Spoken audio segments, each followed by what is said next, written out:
of my life for sure. Everything I do, baby, not for you. Make you no go fall for that boy Uche. For estate with a brand new crib. Drive new Benz looking like Weezy. She no want me cause she like Louis. Make her call Sheezy, put them on repeat. Girl, you know say na you I like. Girl, come make I show you something. Yeah, this life I don't wonder, you know to correct. Give you my Honda, you know I collect. Baby, you know. This nigga Angelina's all over it. Angelino. Oh. Energy on this. Energy. On that thing, me no fear nothing. Energy rising, me go pop shopping. For my enemies, me they bring trouble. We revive me and them go. You see, he's all over it.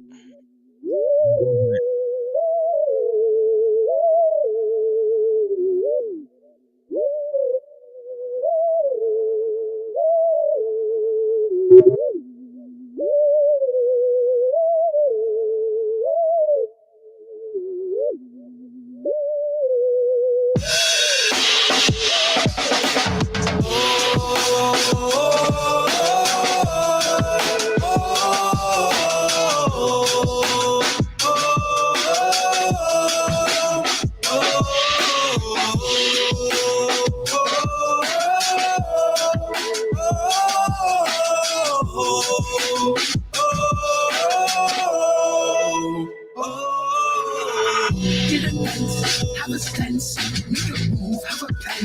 Master man, through the groove, do a dance. On the land, it's a tune that you choose. Gallopant, get a dance, have a stance, make a move, have a plan. Master man, through the groove, do a dance. On the land, it's a tune that you choose. Gallopant. Wake up, on another awakening. Never slow up, this is how I'm measuring.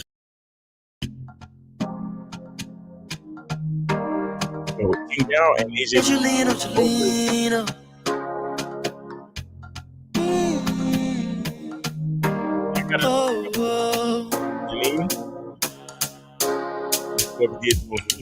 Give me more love. What did I do to deserve this? Give me more love. Give me more affection. What did I do to deserve this? Give me more affection. 6 a.m. in the morning, check my phone. Text upon text, pleading for some more loving. What did I do to deserve this? She be asking me questions. Need.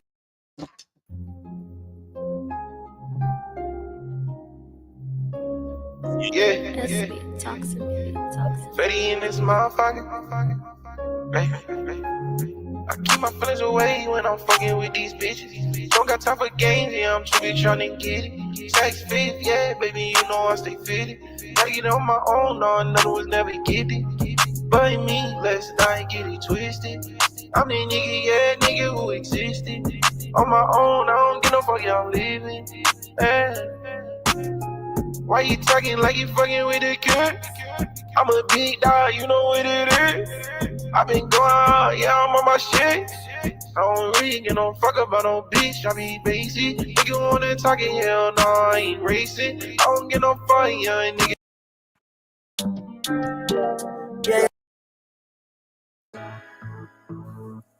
Yeah. I gotta get G-Pack. Yeah, we played these last week. Look at the same shit.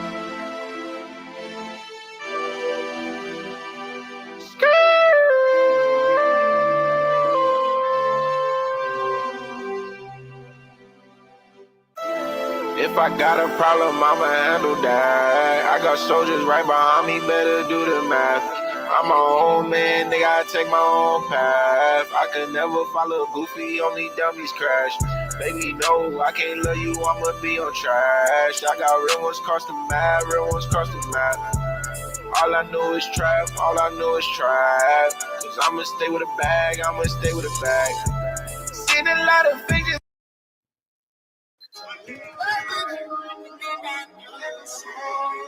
What? It's gonna be J, man. Joe Boy J, man. You already know, man. AKA Woozy. Shout out to Stock, AKA all that shit. Nigga, what I said. Just love to someone stay focused out the Range Rovers. Don't got a nigga where they heat it. Give it deep. It's that revelation. It's that Armageddon. Battle between good and evil. Babylon must fall. Jewel is ready. With your being not either in the battle, the bullets steady. We gotta throw a Boston Tea Party on the taxi. They wanna let. Look at them, eat them in a little pussy red trafficking. Our traitors, we gotta go and kill them. Dead is for today. Fuck our Freemason shit. Fuck the Illuminati.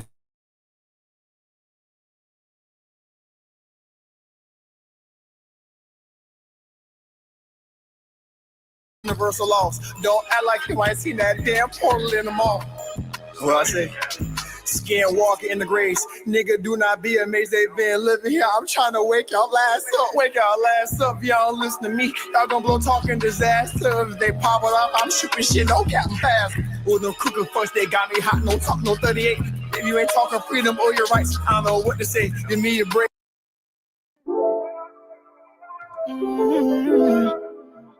I know I ain't what you used to. Can you tell me that you look at me the same? I feel you holding back, I feel the strain. Said you believe in love, or shorty, this is strange. I said no strings attached, so why you brought some strings? I wish I could take a trip right through your brain. I'm not a sergeant, but I know we have a major pain. I know I ain't what you used to. I know I ain't what you used to. I'm not a sergeant, but I know we have a major pain. I know I ain't what you used to, but baby, this ain't you. Baby girl, I got some reserve. Baby girl, I got some reservations. Baby girl, I got some reservations. My heart be all up in the way of complication. I can't push you away, I'm considering falling back and keeping you on my rotation. No one hurts, but it's just chasing patience. Baby girl, I got some reserve. Baby girl, I got some reservations. Baby girl, I got some reservations.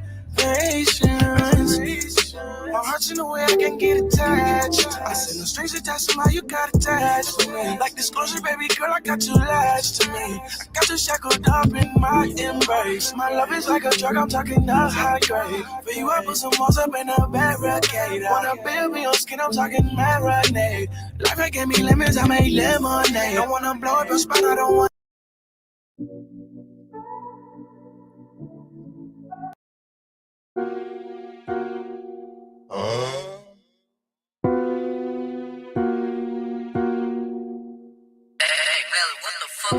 White Christian t-shirt, I got the potion, I only needed 3 squirts. You don't know him, better do your research. Known around the spot, I don't even really be here. We the ones who make it hot, cause we bring the t-shirt. 3 squirts, better do your research. They know me here, I already got like 3 stars. Good shake career, she moving like the reverb. Made this a career, but you need your degree first. First headed out, the crickets was alert. Then we stayed way too long, I could hear the birds chirp. Man, I got that super strong, got me popping on my shirt. You ain't know the new is long, it go down, that for sure. It go down, that for certain. Dog so fucked up, you sleeping in the curb. Bring your friends, I bring mine, then we can merge. If you ask me for a dime, all of a sudden I'm alert. To the top, we gon' climb, then we skydive with birds. Man, that bitch is yours and mine, how you tryna hog a purse? Either way, crowd serve, niggas hate on purpose. We say Farm J, cut it stick my insurance. For so much drink, I ain't even got endurance. All the nigga did was blame, now your bitch in my face. And I like the way it shake, got it.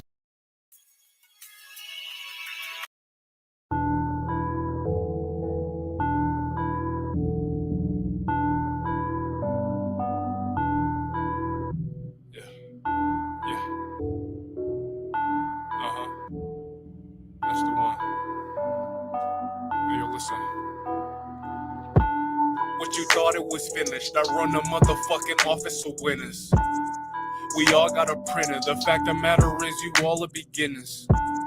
Don't call me for dinner. I got ingredients to ball in the winter. Going all out defender. I come out with heads of a brawler contender. Everybody playing my team. Who you got up in your roster? All I need is the homies, a drum machine, guarantee we gon' prosper. The way a nigga pulling strings, you wouldn't tell a big guitarist the mobsters. Everywhere I go, got a mark in this superior, appear in your honor. Let's go, nigga, you won't find a flaw. I master techniques from the sundown till dawn. It's raking in S, so you might get it wrong. Million times before you put it in song. Hours along. Yeah, hey, smoking that green color Yoda. Type of shit to put you in a coma. Y'all been icy, so damn cold, yeah. Call that Minnesota. Feeling like Yachty, cause all I need is one night, baby, yeah, all I need is one night. You can be that man dream. I just wanna give you, yeah, don't act right. Smoking that green color Yoda. Type of shit to put you in a coma. Y'all been icy, so damn cold, yeah. Call that Minnesota. Feeling like Yachty, cause all I need is one night, yeah, all I need is one night.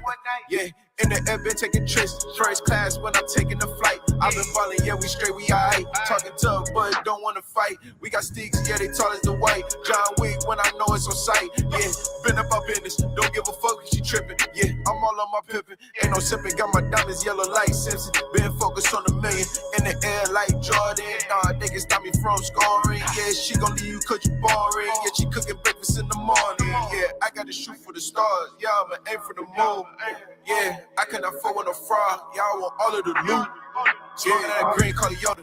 Type of shit to put you in a coma. Y'all been icy, so damn cold, yeah. Call that Minnesota. Feeling like Yachty, cause all I need is one night, baby, yeah, all I need is one night.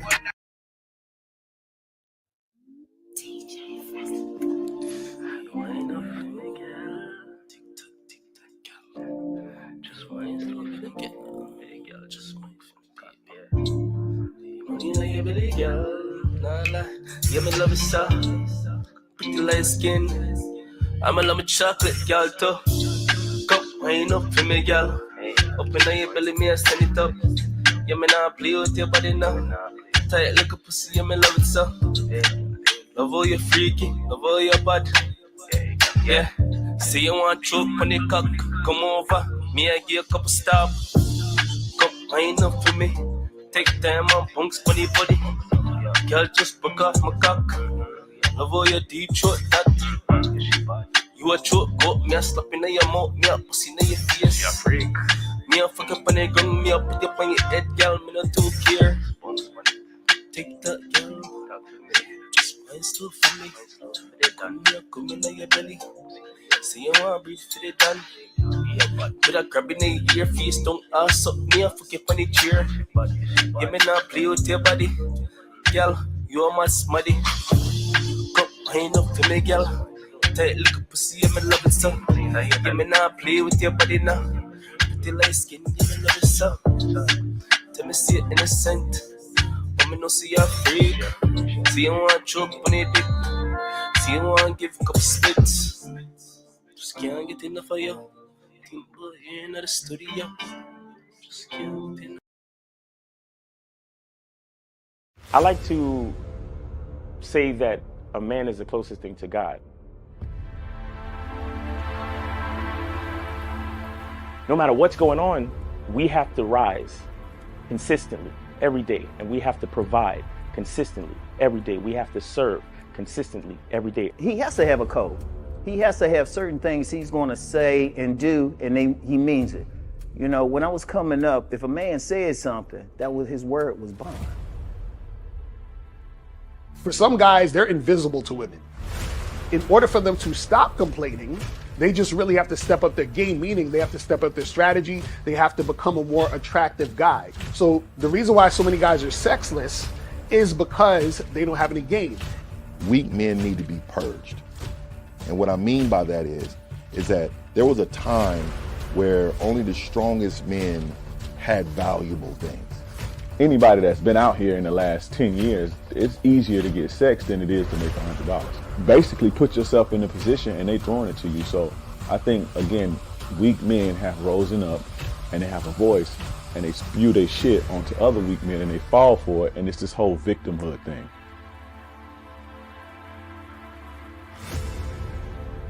I say, okay, put your arm out. They put their arm out. I say, grab your arm. You can grab your arm. When I think of a man in my head, he takes responsibility with a purpose.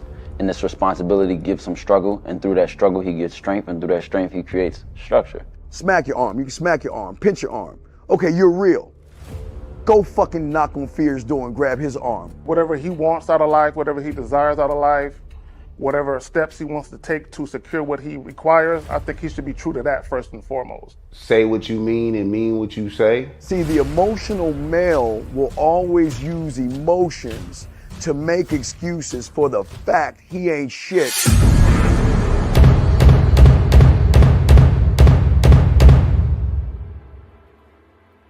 You gotta be ready to go the distance behind what you believe in. You know what I'm saying? You gotta be willing to die about some shit.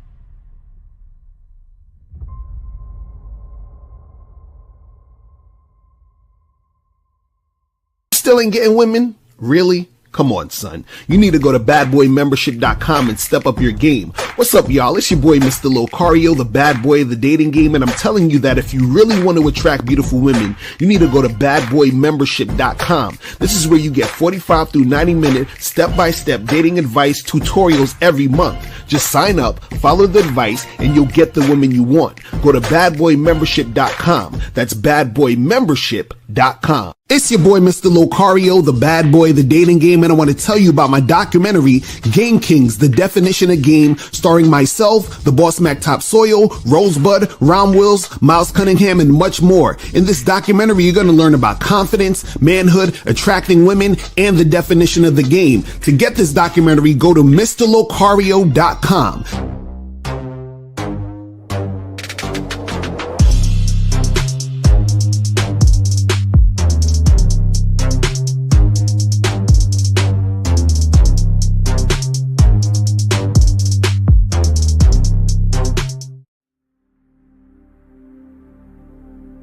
Some people think you need a sports car to get what you want.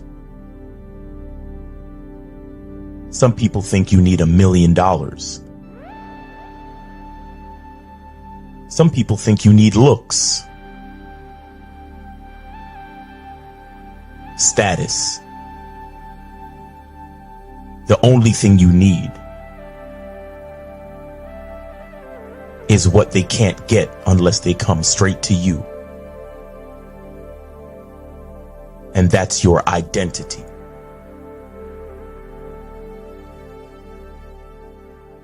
Join the Masculine Identity membership today. MasculineIdentityMembership.com. Masculine Identity Soap. This luxurious, quality, high lather, high moisturizing, all natural bar soap has been handcrafted with care and consistency to provide a quality cleansing experience for self-care, focus, and productivity.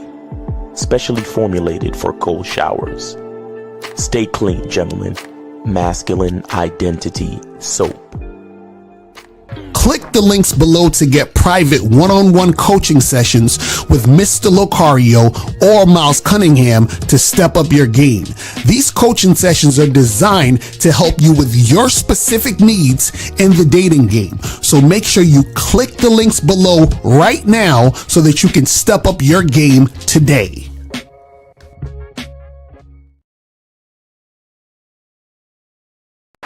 He ain't even on the screen. Hold on. Ain't even on the screen. We just y'all just hearing sounds and shit. Yes, sir. Yes, sir. Shout out to everybody in the chat, man. Shout out to everybody in the building. What's going on? Shout out to everybody. Say Drake. Say Drake. Yo, we gotta talk about that shit for real. You gotta talk about, I don't give a, you know what? My team lost, but I don't give a fuck who won. Kendrick Lamar won. So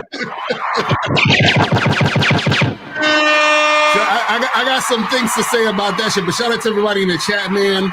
Yo, don't say too much because I know I want to save most of it for the Bad Boy Show on Wednesday. Right, but this is the thing. I'm glad today's Media Mondays because we talking about this shit. But shout out to everybody in the chat. Shout out to everybody in the building, man. Appreciate all y'all tuning in. I'm sure everybody done seen the Super Bowl and all that, man. I was pleasantly surprised to see how horrible Kansas City was. I was like, God damn. I was like, that was bad. Oh, these niggas is done. Oh, my Swifties. Oh my gosh. Kelsey couldn't get not one. He couldn't catch a ball. Oh my God. Pause. Yo. Oh, shit. That was bad. That was horrible. Nigga Mahomes, I don't know. Somebody did voodoo on that nigga. I'm telling you. Somebody put a hex on him. Yo, that shit was bad. Yo, his fucking offensive line was running into him. Exactly. I was like, how the fuck are you bumping your quarterback in the Super Bowl? These niggas, they couldn't hold the line, and they're fucking getting pushed back and bumping into the quarterback. The nigga, first of all, he couldn't find nobody open. Right. And number two, your line is bumping into you, bruh. Like, what the fuck is going on? And they can't keep nobody off of you. Terrible. Bro, the few fucking shout out to them for getting on the board. Here's a couple of things. Shout out to them for getting on the board. And I also want to say that it's like I didn't see Mahomes like lose his cool at any time. Mm-hmm. You understand? And he kind of just kept with the program, kept trying to run plays, and they got on the board and they had a respectable score by the end of the game. But God damn, the rest of his team was like he was like the only one that seemed and like, look, all right, guys, we're gonna do, and he was still having huddles, explaining shit to them, telling them everything, right. and everybody else was just on the sidelines, like, right. You know what I'm saying? So shout out to the Chiefs for that, but the Eagles, y'all fucking defense, nigga. I know Cassidy and them niggas was like, yo, what's wrong with the ball? What's wrong with the ball? Yo, oh man, shout out to Philly, man. That shit was crazy. Yo, the Eagles was going in. They was going the fuck in. Like these motherfuckers, like, I don't know what was going on with Kansas City. These niggas look like this is their first day on the field or something. What? Niggas couldn't do nothing the whole first half.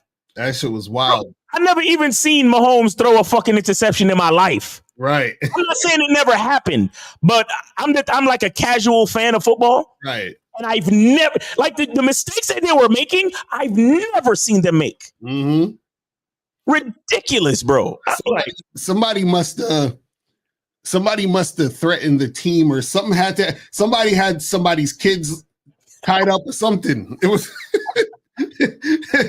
Mahomes had an earpiece and they was like, it's like, if you don't get sacked. Yeah. Right? Had to be something, man. This shit crazy. I know Taylor Swift was like, no pussy for you tonight. No. Exactly right. No. No pussy for you. Like, I'm just not feeling it tonight, you know. She probably had a fucking argument with that nigga. She's like, I told you if you lose, it's bad for my brand. And she's on that type of shit. You feel what I'm telling you? She had a fucking argument with this nigga. My publicist just called me and he's very upset.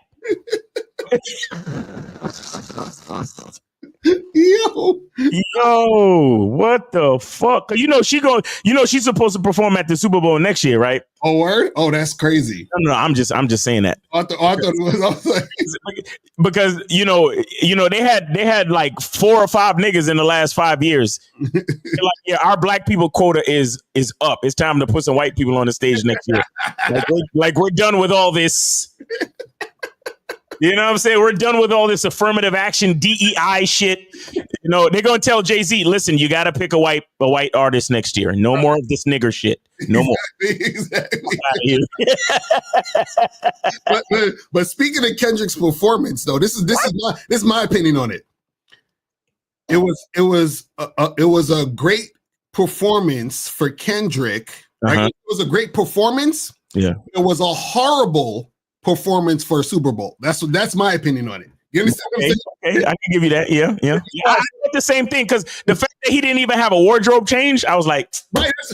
No, but that's what I'm saying. This is what I'm saying because I was talking to April about this earlier. I was saying that it's the equivalent of like Kendrick Lamar was a ballet dancer performing at a strip club. Do you understand what I'm saying? That's exactly what it was. You know what? I officially look, and you look. You're my man, 50 grand. You understand? I want to. Anybody in the chat? I need ones in the chat. Can we officially crown Mr. Lucario the king of analogies? Can we officially do that? No, that's a fact, bro. I was thinking about this all night, fam. I was like, yo, I was thinking about it because I said to myself, because I'm enjoying it because I like Kendrick Lamar. I'm a fan. Of course, right. I like his shit. And I like the fact that he put, because everyone's like, yo, all the messages he said in the fucking joint and I like it. He had the message with the video game, like this is the game that they want you to play. They had Uncle Samuel Jackson. Yep, that shit was fire. Yep. Samuel Jackson's like, yo, you can't be all ghetto. You got to tone it down for these white folks. And this is like, I get all of that is perfect. Mm-hmm. But the problem is that it's the Super Bowl. So it's like, so the reason why I say the analogy of the ballet dancer at the strip club, because if a ballet dancer is standing on the stage where there's a pole, right? Niggas came to the strip club to see titties and ass. Facts. You know what I'm saying? So even though the ballet dancer is doing a great ballet performance, we ain't came here to see that shit. It's like, yo, pop a titty out. Let me see some ass. Let me see pop. Like that's so when I'm watching a Kendrick Lamar performance, right? Yeah. I'm like, yo, because I got hyped when the niggas started jumping out the car and shit. I was like, yo, this shit gonna be lit, right? So, and then there was one point, like right after they did the Humble song, and then he just kept going, and I was like, so he's not gonna do any. There's no pyrotechnics. There's no fucking explosions. There's no drones. There's no acrobats and nothing. No, I totally agree with you because the whole time I was thinking to myself because there was this little part where SZA was singing, right, and I said he better be doing a wardrobe change, right. That's what I'm exactly because everybody who do Super Bowl, they always you always like don't see them for like 15-20 seconds, right. And then they come back in a brand new outfit. Right. He put this nigga back on the camera, same fucking outfit. I'm like, nigga, what are you doing? I'm like, this is a real Kendrick performance. This is not a That's what I'm saying. Super Bowl performance. You get what I'm saying? This is an actual. But here's what I will say, and I totally agree with you. Don't get me wrong, but I thought it was a dope performance. Right, me too. I agree. I do too. And I enjoyed every minute of it. And here's my thing, bro. The fact that he addressed the whole suing thing. That shit was fire. Bro, because it's one thing to just come out and do not like us because you want to do it. Right. Like, fuck that, I'm going to do it. Mm-hmm. Another thing to pause in the middle of the fucking performance and be like, I'm trying to do the song that they want me to do. Right. And the girls is like, huh? Yes, Daddy. And he goes, but you know they gonna sue. Right. Yeah. And it was like, what song? And then they played the first part. Right. And then okay, boom, let's get back into another song. Right. I was like, oh shit, this nigga. Because bro, I swear to God, like most artists, most politicians, they never address anything directly. Exactly, right. And he did that. And I was thinking, I was like, man, he ain't gonna do it, man. He's not gonna do it because the lawsuit, the this, to that. And then when he started rapping it, I said, oh shit, this nigga doing it. I was like, this nigga doing it. But here's the part that fucked me up because the first few bars of that song is not about Drake. Right. And I thought for sure he was gonna do the first few bars and stop. Right. Mm-hmm.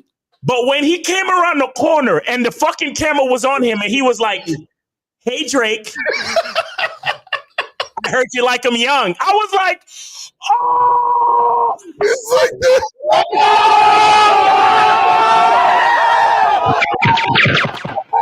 And see, That's the type of shit that I like from Kendrick. Because even at the beginning when he was on top of the car, he said y'all picked the right time, but the wrong guy. The wrong guy. I was like, yo, I said, nigga, he about to go crazy. Because the thing about Kendrick, the reason I like him is because he's an agitator. Like he fucking.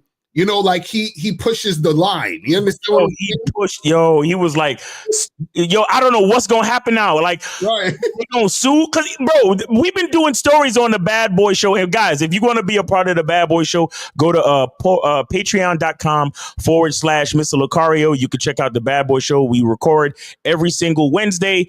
So make sure you check that out. We do a brand new show every week, and we do more current event stuff that we don't talk about in our other shows. And you know, it's really dope. And we also have great topics, and we go well into depth, and we say more shit than we can say on YouTube.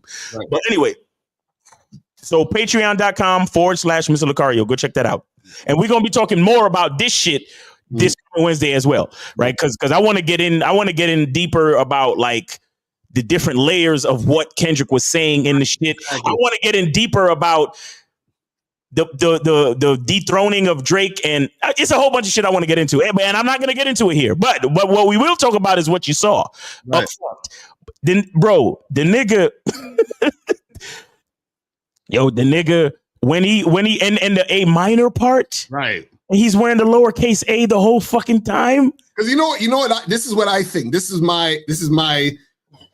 I guess thoughts on this too is that see the thing because what I find ironic about this whole situation, right, is because see the performance, it's like so many things happening at once because the performance, right, is like you're on the biggest stage to perform and showcase your shit, right? So now I'm like, are you sacrificing entertainment value for the message? Right.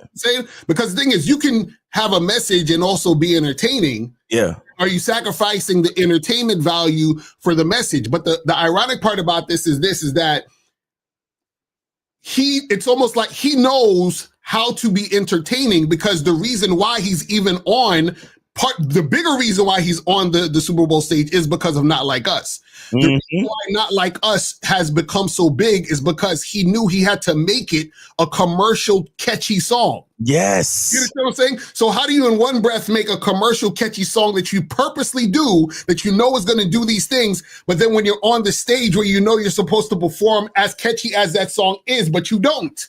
Right. You know what I'm saying? So they put him. They tried to squeeze him. They tried to put him between a rock and a hard place, and it's like, nigga, that's why he said you picked the right time, wrong guy. Because I'm gonna do my thing. Fuck y'all niggas. I'm gonna do it. Right, and that's what I felt like. I felt like it's been where he's like on some fuck you. I'm gonna do it how I do it. I'm not here to entertain y'all. I'm just here to say what I gotta say. And this is the thing. This is the thing that I was thinking about all night. And this because I was like, yo, this is some deep shit. Because I said to myself, right. I noticed the people that love the shit are the people who already are gravitated to Kendrick and like his stuff and understand him already. Right. The people who needs to hear the message though aren't. Yeah. You understand? Because just like in this song with Andre 3000 Outkast where he did the Hey Ya song, and it was a line where he said, "Y'all don't want to hear me, I just want to dance." You understand what I'm saying? Right. Is that the message that Kendrick is conveying is important? Yeah. But it seems like it's only hitting the ears of the people who already understand. Right. So people who don't, it's not hitting their ears. So what's hitting them is the catchiness. They're not like us. Right, exactly. So my question, even beyond all this, is can you actually, right?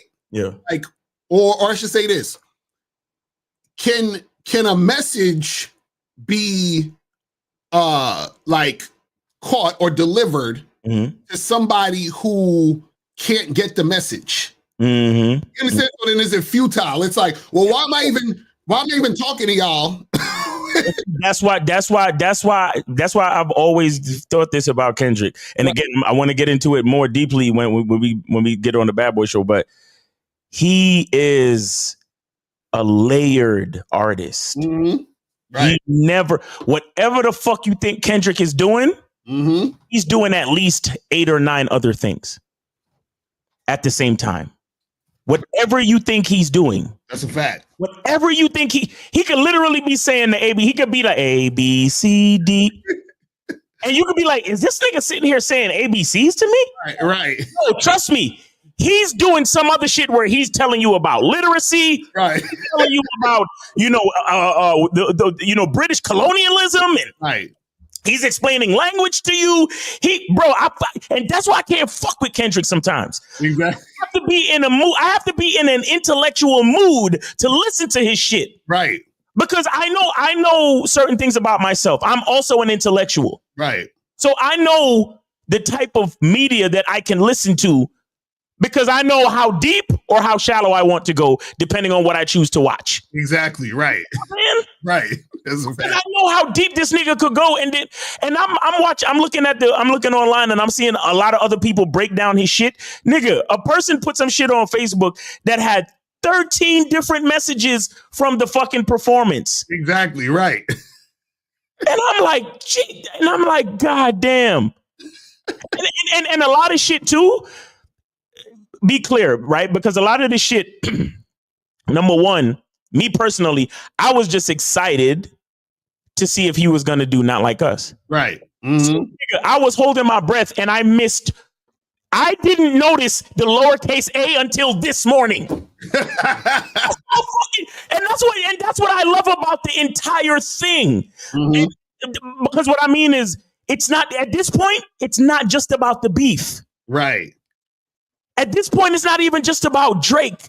At this point, it's about so many other things that you may not actually see because you're focused on one thing. And I swear to God, last night, I was mad that Kansas City was on some bullshit. And I was like, well, let me see what's up with this performance. And I was like, man, is he going to do Not Like Us? And then he started needling and jabbing at it. Right. So it was just, all I thought about was Not Like Us. I didn't see the lowercase a. I didn't give a fuck what was going on with SZA. I barely recognized Serena. I didn't even know that was fucking Serena at the time. I was literally just like, yo, he said Drake. Bro, the only thing he didn't say was the word pedophile, and everybody in the fucking stadium said it for him. Right, exactly. It's crazy. Bro, I was going to say King Lamar.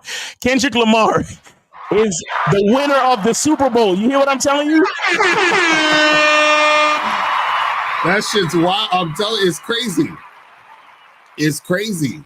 Because here's the thing, because there's going to be so many other fans that just heard the music and the catchiness of it, and they're going to go look up his music. Right. But here's the thing with Kendrick Lamar. The more you know is the more there is to know. Right. Exactly. You get what I'm saying? Because the people who are going to go check out his music, they're going to go check out his music. And they might hear, oh, wow, he had beef with Drake.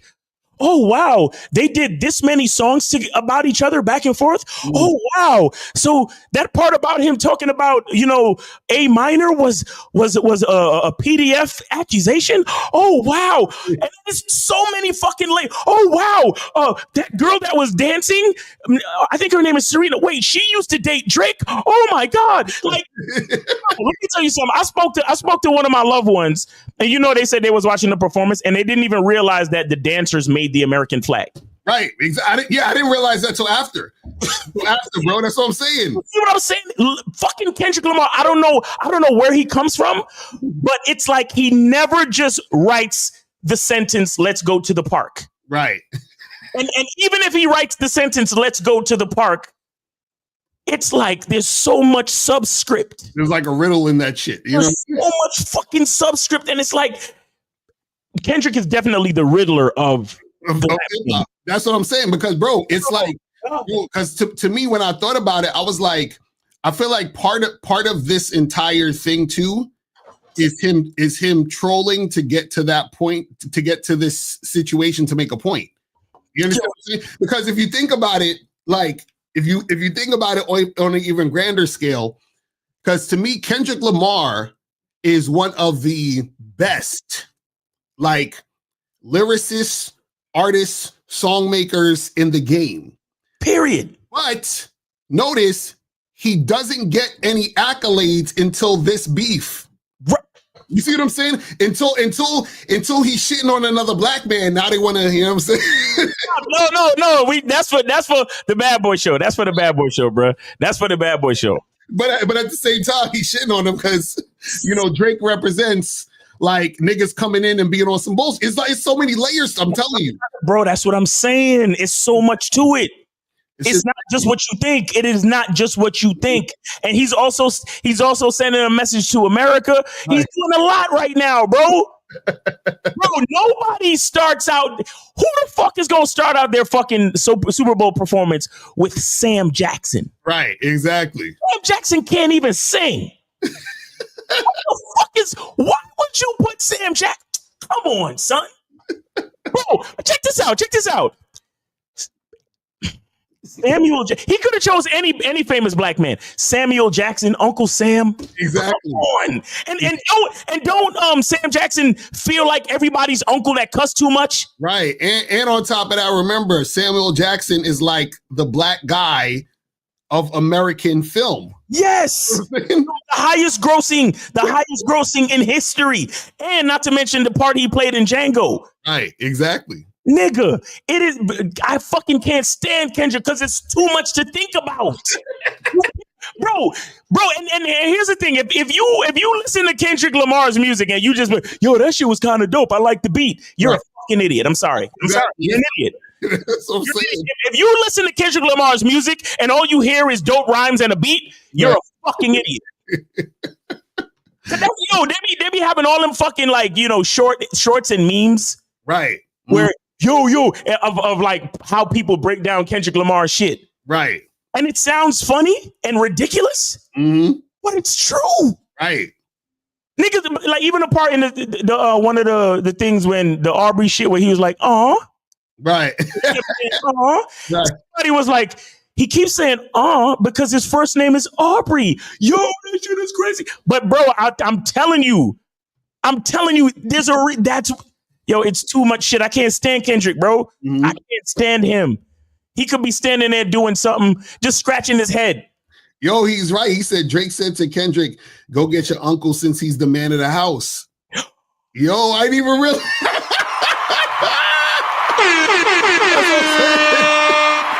That's what I'm saying, man. Too much. It's too much, bro. It's too much. It's too much.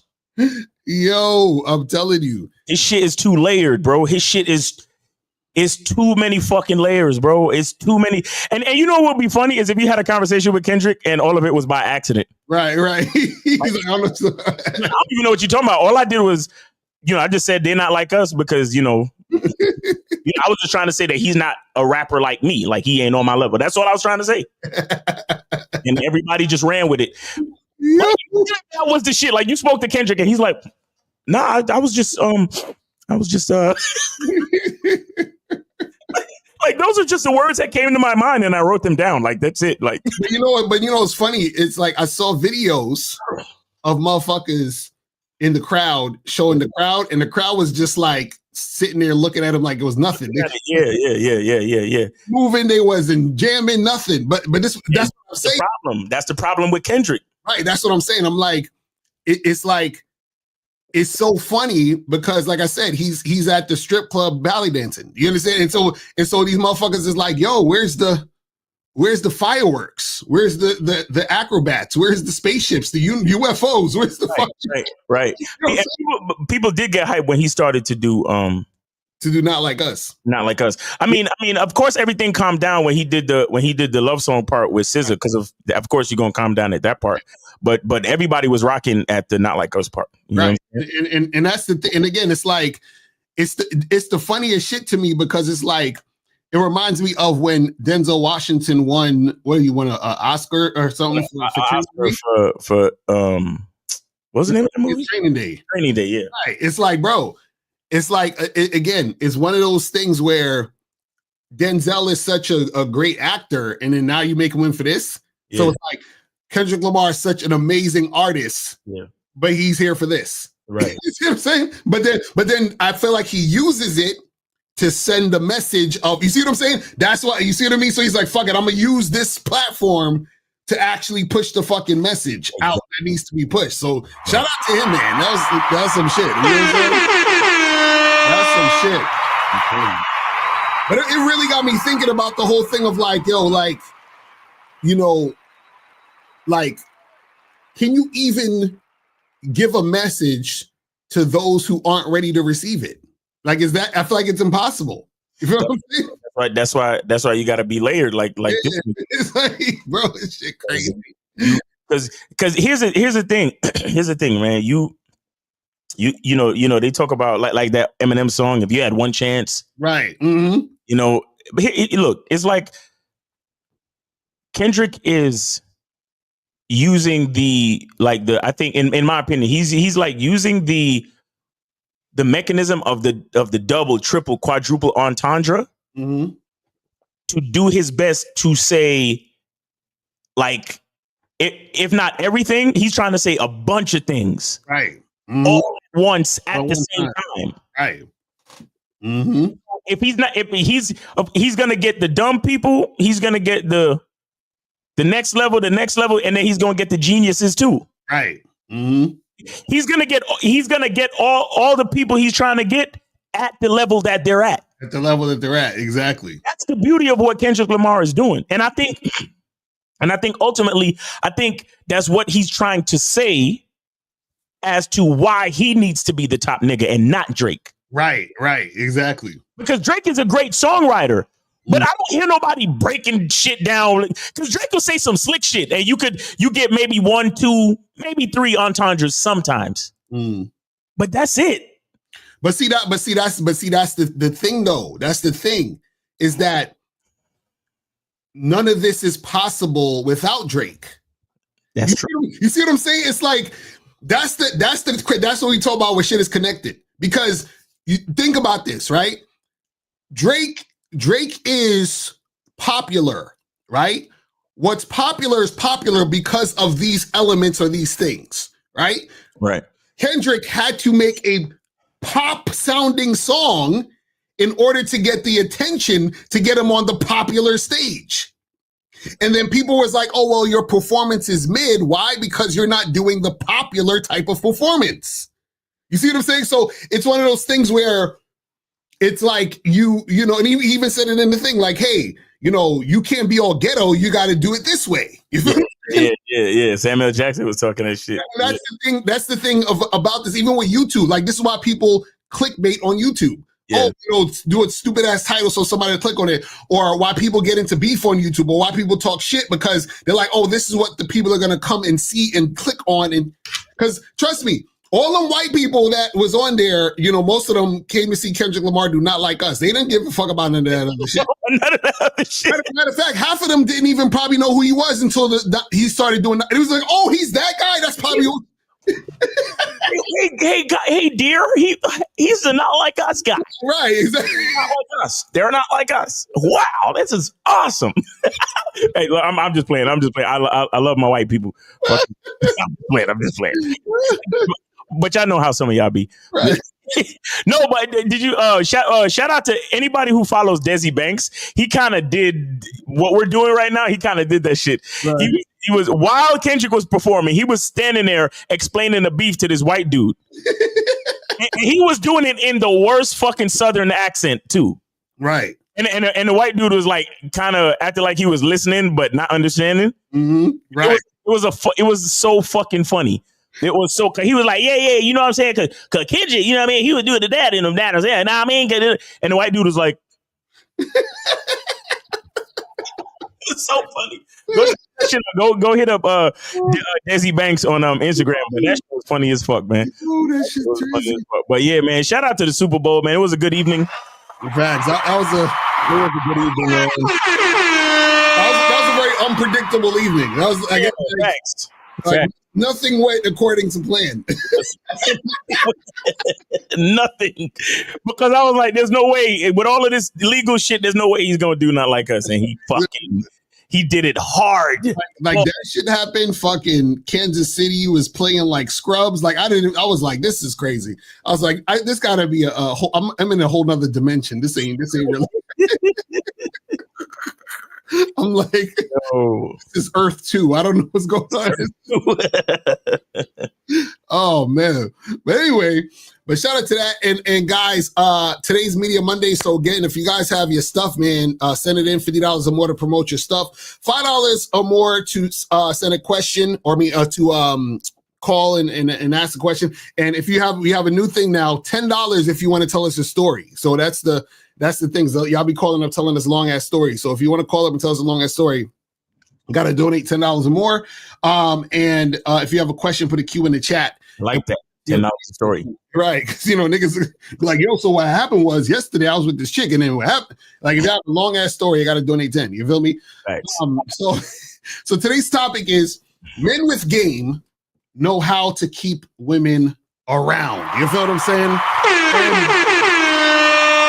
So the reason why oh shit.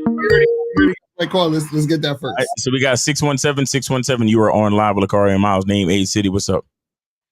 Yes, sir. This is Omar, 27, Boston. I'm back with you. Yo, how y'all guys doing? Chilling, bro. Chilling. Where'd you send it? I sent it to you at Cash App. You should see me as Omar. Okay. Well on. All right. Hey, all right. That's what's up, man. So where's your stuff at? All right. So yeah, you can find it at Omar Gray. Same thing. And the song is called SSX4. And it's a video too. So all right, give me 1 second. Give me 1 second. Omar. I'm wearing all black. Wait, what's the name of the song again? So yeah, SSX4. That's all one word. Oh, do you go out of your way to make all your shits weird? Because your other song that I do love it, by the way, and I just played it a minute ago. I know. I saw it. I was like, that's what I'm fucking talking about. Bro, I play that, bro. See, y'all niggas don't be coming through like you should. I play that shit almost every week. That's one of my favorites. What the fuck did you call it again? I appreciate it. Rajin Brule. Rajin Brule. What the fuck is that? It's a Naruto reference. Yeah, it's a very obscure reference that nobody knows or gives a fuck about. But anyway, let's get it. Naruto. Okay, all right. Let me get you on there. We got double SX, double XXX. Okay. All right. Anything else you want to say before I hit that play button? You got the one where it's me wearing all black, right? In the snow. In the snow. Yeah. I got you. All right, word. Yeah, no, play that shit. Drop that shit. Drop that shit. All right.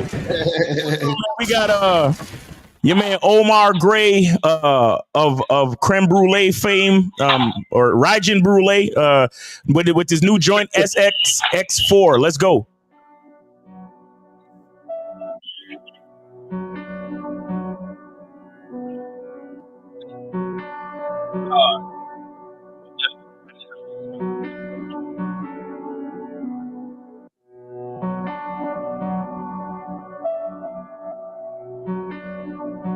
Shit getting cold,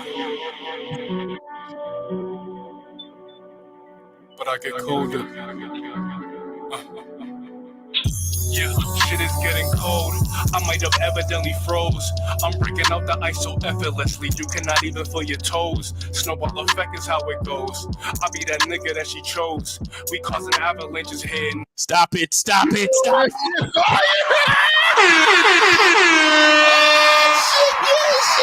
I like that shit. That shit is hard. Let's go.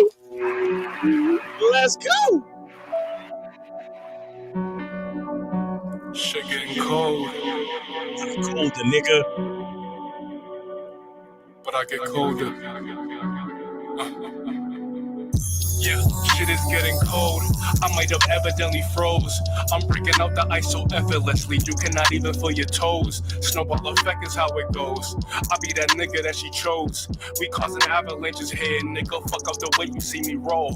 I be chilling at the top, nigga. Reason why you seeing 3 goats. Me and Kuro, you can do the math. It ain't impossible to see both. I can give the Bible free quotes. She been praying till her knees broke. I'ma bless her with a chill straight down her spine every single deep stroke. Mac Fraser when I'm hitting 720s down a motherfucking ski slope. You cannot defy physics being sacrilegious, Brody. I can teach both.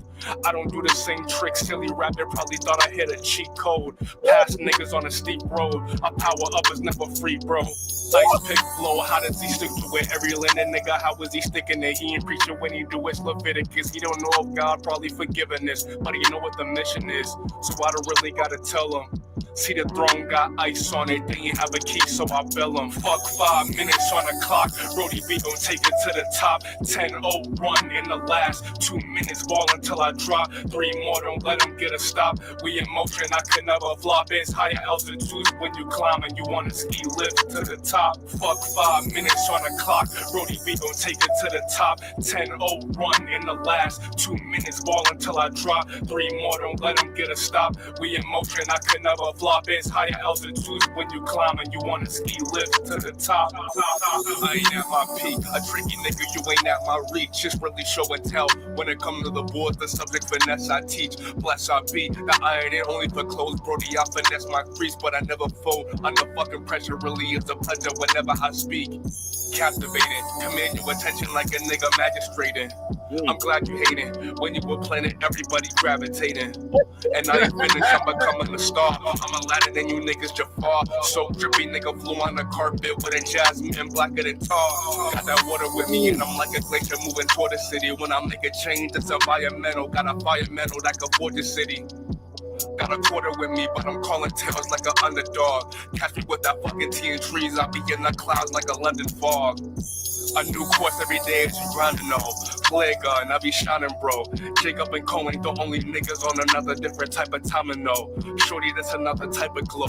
My dick is high as Mount Everest. Keep on belaying a silent hole. So in other words, keep on climbing. 5 minutes on the clock. Brody B gon' take it to the top. 10-0 run in the last 2 minutes. Ball until I drop. 3 more, don't let him get a stop. We in motion, I could never flop. It's higher altitudes when you climb and you wanna ski lift to the top. Fuck 5 minutes on the clock. Brody B gon' take it to the top. 10-0 run in the last 2 minutes. Ball until I drop. 3 more, don't let him get a stop. We in motion, I could never flop. It's higher altitudes when you climb and you wanna ski lift to the top. Yo, that shit is crazy. Yo, fam, you got it. You got it, my nigga. You got it.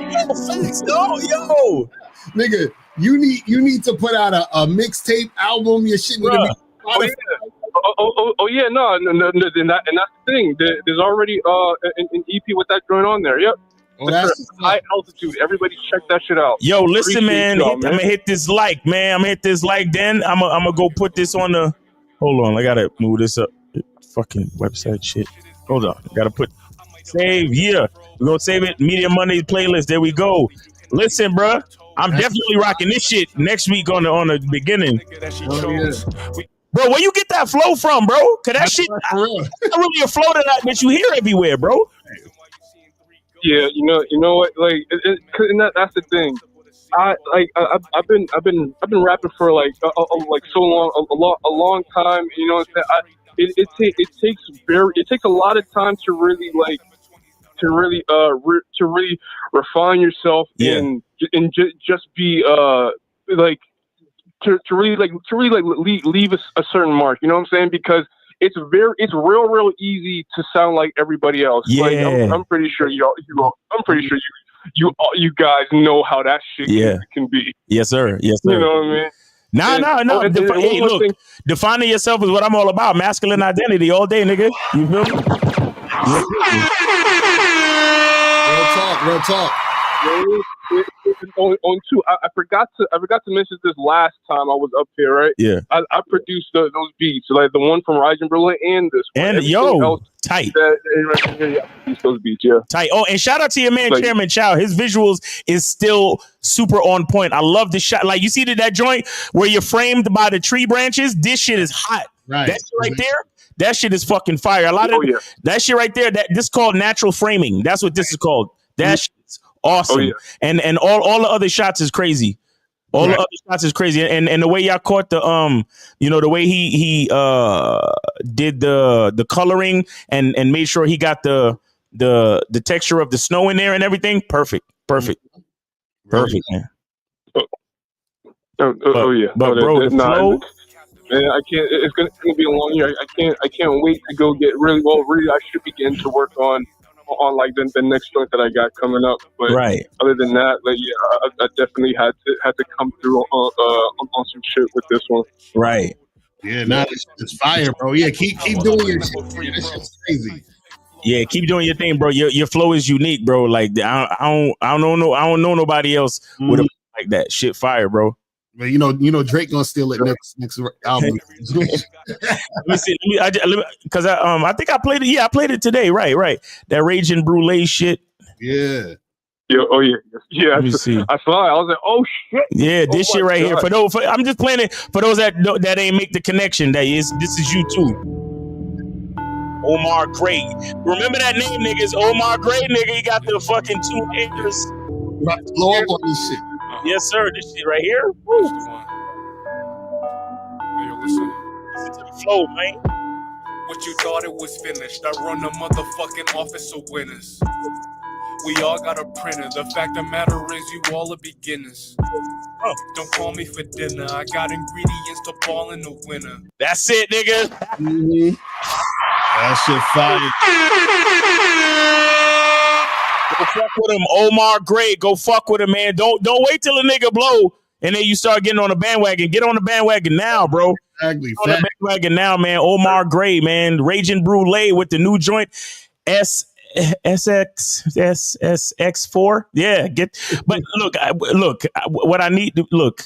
Do you and be an individual, but I'm just saying, don't get mad when niggas can't remember the titles to your songs. You feel me? Of course.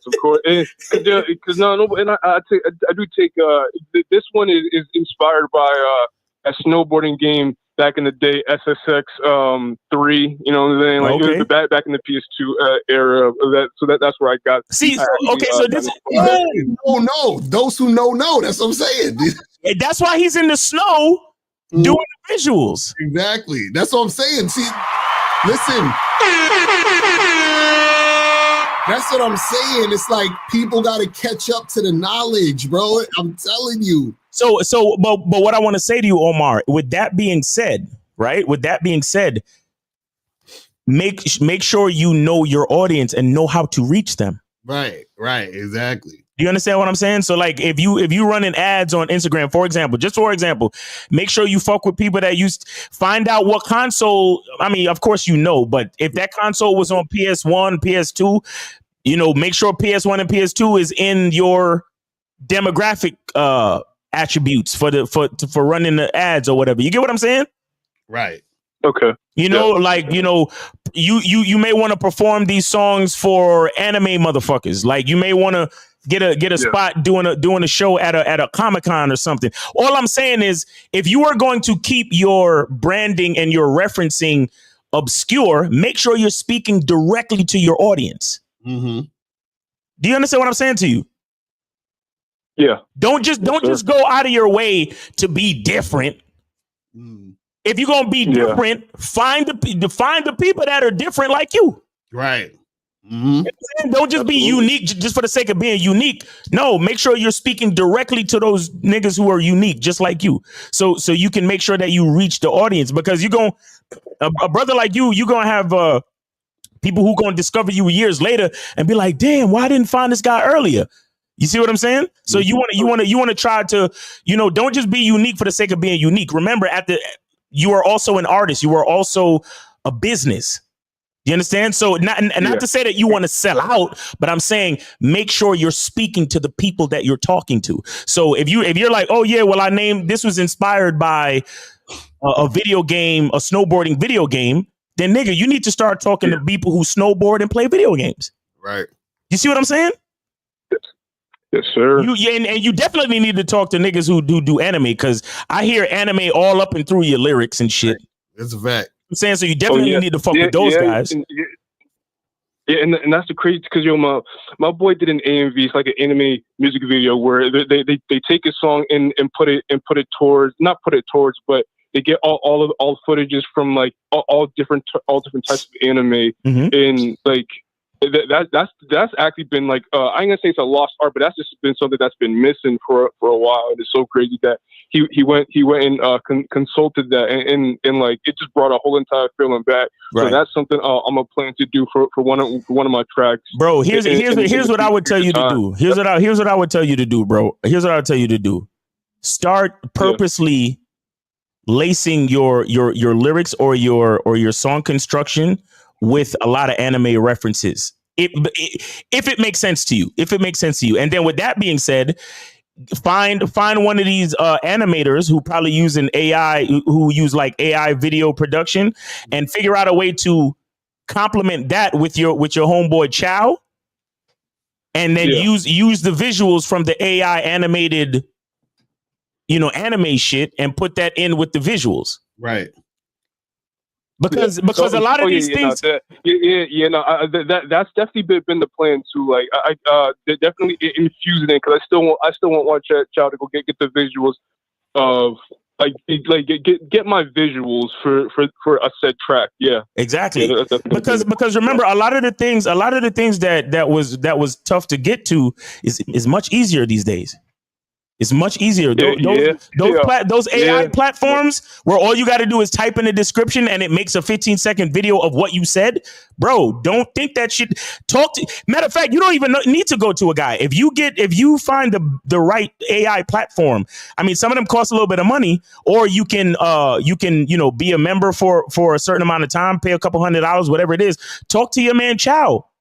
And you guys can come up with some ideas. Type in the descriptions of what you want to see in the different scenes. Mix that with his already dope natural visuals, and y'all can have something ridiculous, my nigga. Because think about all of the scenes that we just saw with him framing you in the snow and with the branches and all of that cool shit. And then think about mixing that with some crazy ass like anime shit with some samurai nigga running through the snow about to slice some nigga's head off or some shit. And then all of that going with your lyrics all at the same time. That's beautiful. Mm-hmm. Yep. Yeah, but again, you gotta figure out these resources, use your imagination, and then at the end of it all, your purpose is to talk directly to those people who you know is gonna get you. Yes, sir. I'm telling you, man, because it's too much going on, and this AI shit. Instead of like running from it or acting like it's so crazy, we gotta learn how to use it to our advantage. So get on your grind, man. You a young man. You got some time, bro. You got some time. You got the energy. You already got a guy that's willing to do your visuals. Yo, work with him, bro. Work with him. Get some shit going for real, bro. Oh, yeah. I'm serious. That shit. Oh, yeah. That shit could be so heavy, so fire. Course, yes, sir. Of course, bro. It's been like a handful of years. Been a handful of years working with bro now. Like so, bro. And he kills it every single time. That's all. I can see it. Be grateful for. I can see that, yo. I'm telling you, I can see that. I can see that you guys definitely have a dope relationship, and the artistry complements each other. So work with your homie. Get some things done, bro. Get some things done for real. Yes, sir. All right. Yes, sir, bro. But yeah, man. Appreciate you, man. Appreciate you, man. Thanks for coming through with the heat. Yes, sir. Yes, sir. Have a great day, y'all. To stay on target for everyone. All right, man. Appreciate you, brother. Take it easy, man. Omar Gray, take it easy, man. That's what's up. Fire shit. Fire. So we got 402. You are on live with Lakaria Miles. Name, age, city, and where did you send it? I sent 5 miles. I got to be quick because I'm at work, but I sent 5 miles for a free call. You know. Oh, that's pretty okay. much Okay. it. I see you, brother. I see you. Okay. So we got a free call in the building. Hey, appreciate you, man. Thank you. All right, for sure. All right, peace, bro. All right, so we got one free call, guys. One free call. Oh, and by the way, if you're listening, Chris, I know you called, but you forgot to put yourself on mute, and you was talking to somebody in the back, fucking up the broadcast. So I have to get you off of there. But if you want to call back, please do. Please call back, Chris. You know who you are, so call back, brother. All right. So guys, we got Millie Max in here too. Millie Max sent me something, and Chris sent me something too. So Chris, call back. I know you got something to say or something going on. So call back, and then Millie Max, call in. Because I don't see you didn't put the name of the song in the message, so you got to call in, brother. But yeah, we got one free call, and I'm waiting to hear from Chrislyn, and I'm waiting to hear from Millie Max. all right, so guys, call in 919-647-9392. 919-647-9392 is the number. All right, so before anyone calls in, let's see if we can get to the topic. So the topic today is men with game know how to keep women around, right? So now the reason why I came up with this topic is because I saw a comment. You feel what I'm saying? I saw a comment under one of the videos. I put up a video, I think a week and a half ago, and it was me and April on the video, and me and April was in a screenshot. And so this guy wrote this comment, and he said, Shorty been around for a minute. So he's talking about April. So he says, what part of the game is that? Players got different shorties and no attachments, but hey, what do I know? Just observing and never really seen no other shorties around. Just saying, show us examples. Talk is cheap. So now, the stupidest shit ever is he says, Shorty been around for a while. What part of the game is that? What kind of stupid shit? Bro, you have a woman around you for an extended period of time who's bringing value to your life, and you guys are compatible and you guys are in a relationship. What part of the game is that?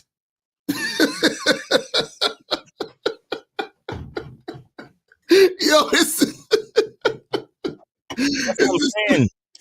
Look, shout out to Steve once again. This is how much we know these dudes hate themselves. Right, exactly. They don't even know what it means to have someone love them and want to stay around. Right. You don't understand what it means. Mm-hmm. You understand? I mean, why? Like, what do you mean? What part of the game is that? Like, right? What are you talking about, bro? You know what a true player is a nigga that got multiple mains and still fucking with extra bitches on the side. Right. That's a player. Mm-hmm. A nigga that got chicks that don't want to leave for nothing. Right. And they know he fucking other chicks. Mm-hmm. But they can't leave because there's something about him. And this is the funny part. He said, because I had responded to do, but basically he said, I never really see when all the shorties just saying, show us examples. Now, why would I show you or put a woman in my presence to show you when she hasn't earned the right to be in public with me? You understand what I'm saying? Like, this is the difference. See, this is why a lot of you guys have problems with women, because y'all don't have any type of structure or standards or any guidelines as to how a woman is supposed to be in a situation, right? Because see, if you have a girlfriend or wife or a woman who's significant in your life, she has to be on a different level than any other woman you're dealing with. So for example, if I'm going to hook up with a chick, right? She's not on a level of my woman at all. It's not happening. You understand what I'm saying? If you guys have a girlfriend or a wife or whatever, and you hook up with other girls, or you a player or whatever, even if you're a player, and let's say you've been fucking around with a chick for at least 8 months, right? That chick that you've been fucking with for 8 months is more important than the girl that you met last Tuesday. You understand what I'm saying? And so what a lot of these guys don't understand, and this is why they have problems with women, is women know that you have guys out here that just got tender dicks. Shout out to Bossback. He talks about that. They just jump from woman to woman. So there's no consistency with you. So you're just gonna, so you know how the red pill likes to talk about a woman's hypergamous nature? Like a lot of dudes are like that. Like they'll be with a chick, right? They got a chick there, and then another chick come along and they want to go from that chick to that chick. They just want to jump to the next chick. You understand? And they're putting that chick on a pedestal. And they fuck up the relationship and the consistency they have with their main chick. And it's like, bro, what the fuck are you doing? You see what I'm saying? Because see, when you have game, you keep women around because women see that you're consistent, right? And the reason why you're consistent with her is because she's been consistent with you. Yeah. And so there's that situation there. There's that, mutual respect of, hey, listen, this is why you see even, for example, a lot of actors, like musicians or whatever, they'll have the same woman for years. Mm-hmm. You understand? These dudes can get other women, but why do they have the same chick that they've been with for years? Because they understand this shit. You understand what I'm saying? They understand how this goes. And see, what happens is this, right? Is that if you're with a woman and that woman is of value because she's dealing with you, she's in a situation with you, right? That's just a reflection of your leadership. That's a reflection of your consistency. She's basically saying, I'm here and I want to be here because I see the man you are. Right. And when dudes talking about what part of the game is that? If you have a woman who wants to be consistent with you, like, dude, that's the most ridiculous shit ever. Like, hey, you have a successful relationship with a woman who loves and respects you. What part of the game is that? That's crazy, bro. You're supposed to just be out here disregarding everything and just fucking all these girls. Yeah, giving out free dick. Right, giving out free dick to ancient bitches. Like, what are we talking about? You see what I'm saying? Again, there's nothing wrong with hooking up with women. There's nothing wrong with having fun and all this other stuff. But the problem is that these dudes are so goofy that they don't even understand what they're saying. You understand? Because just like that other nigga, the red-bearded pasty nigga, right?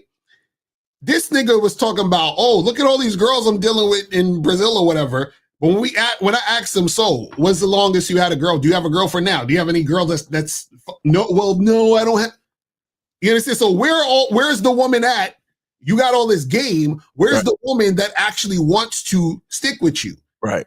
And if you did have a woman who wanted to stick with you, you only had a woman that wanted to stick with you for a year. That's it. You've never had a woman want to stick with you more than a year.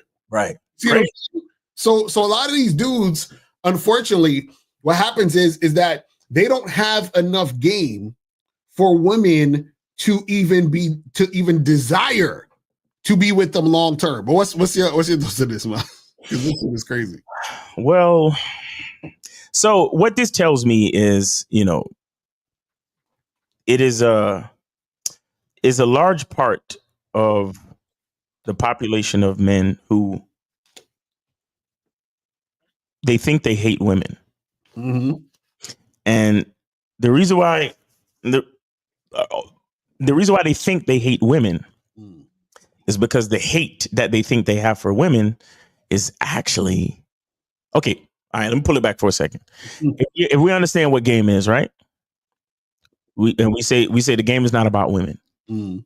The game is about who? Ourselves. Right. Our masculine identity, who we are as men, and the decisions that we make for our lives, right? Mm-hmm. So if we got a bunch of guys that claim or think, and that's why I said it like this, they think they hate women. Mm. Well, if the game ain't about women, then who do these niggas really hate? Right, exactly. You see what I'm saying? The fact that you can't see, or the fact that you don't realize, shout out to K Zaggin in the chat. What he say? He said, what's hilarious is the guy's talking about not getting married, and that men shouldn't get married, but yet never had a woman who wanted to marry them. Exactly. That's a fact. Right. So if we, the fact that these guys don't even see they don't understand the value or understand what it means to have a woman in your life that wants to hang around. Right. That wants to stay with you long term, that wants to, you see, and it's so much, right? Because understand that a man who's a man, okay, the boss of a company, is he gonna hold on to an employee that is fucking up his business? He would never. So you hold on to personnel for as long as they bring value to your business. Exactly. So what are these men actually saying when they talk about women like this? Right. They've never dealt with women that brought value to their life. Mm-hmm.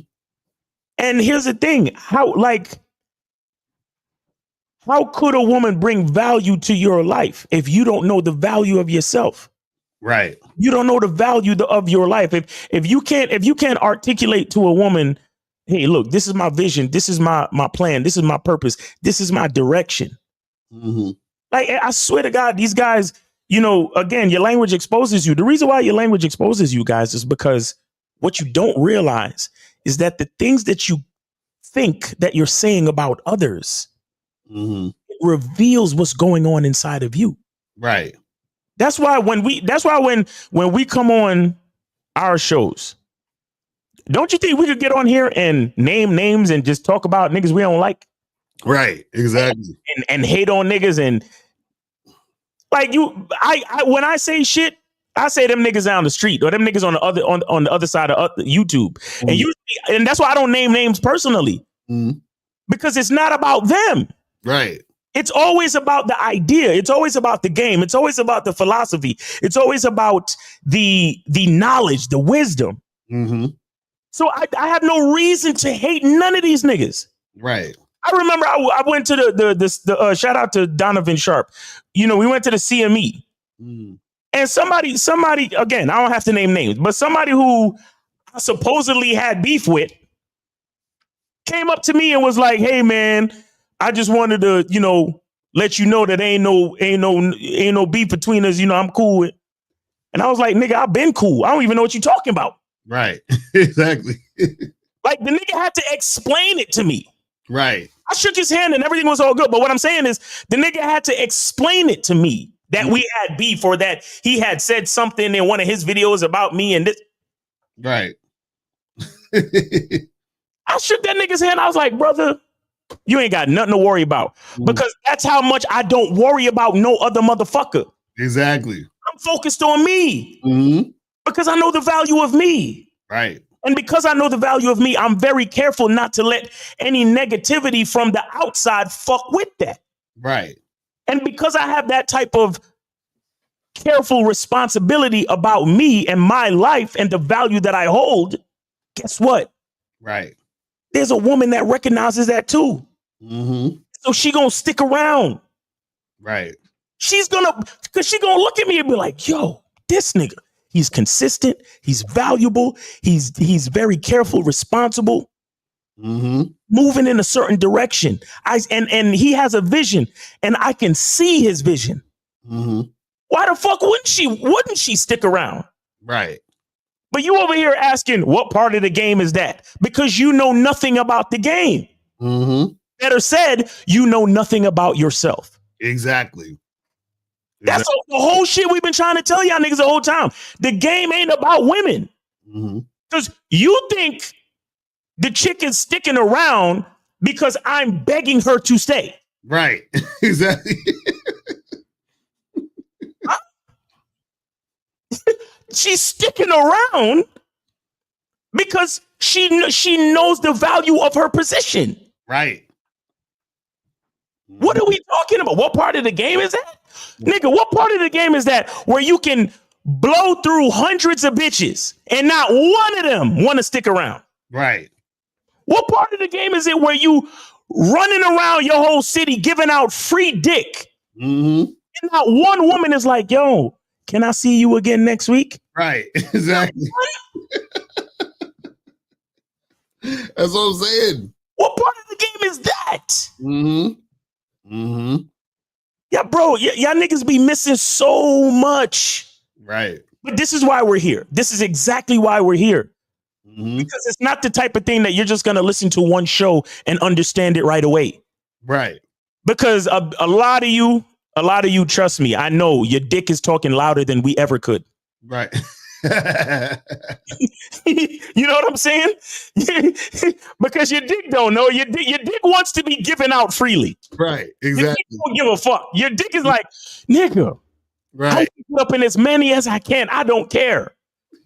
Your brain understands game. And your brain is like, Calm down, homie. Calm down, homie. Now that we've gotten a little bit more mature, we understand a little bit more about game. We understand that we can't just be giving you out like that. Mm-hmm.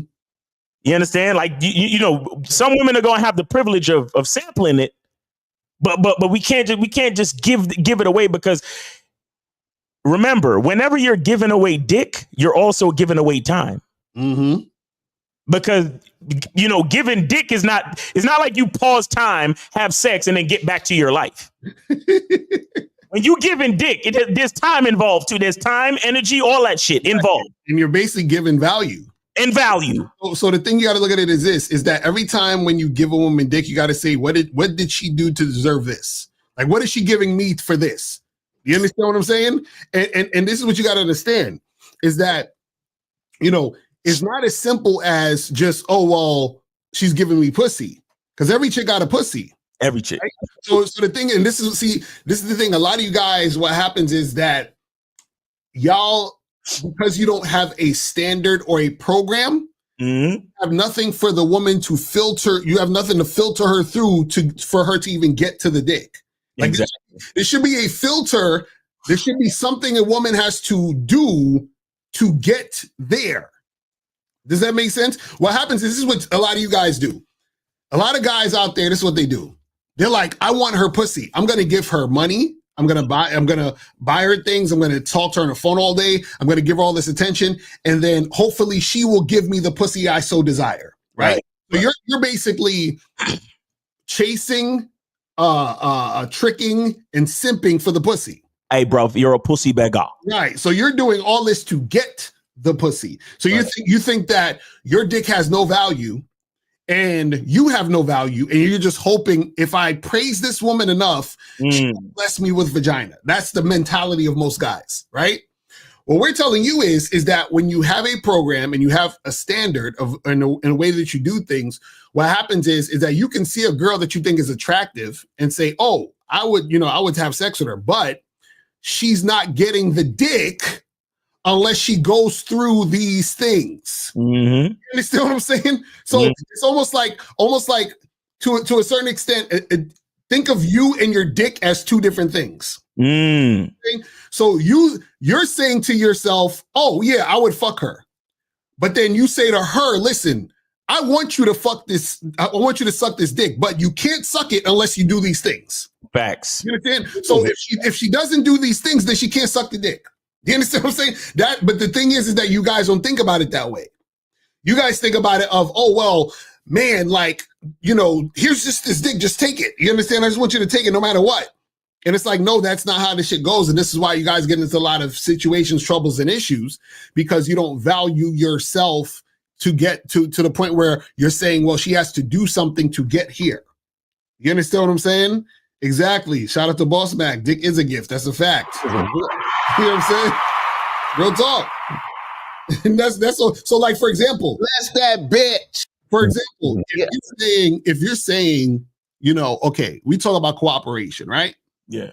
So a woman just off, you know, on a surface level, just got to be cooperating, right? So let's say if I meet a woman, and, you know, like let's say something simple, I match with a girl on a dating app, and I send her a message, and she responds, and I say, hey, let's meet up here at this time, and then she says, cool, sounds good, and then she actually shows up on the date. And then when she gets to the date, I give her a hug. She gives me a hug. I say, hey, let's sit over there. She follows me. We sit over there, right? And the whole time, everything that I'm telling her to do, she's doing. Mm-hmm.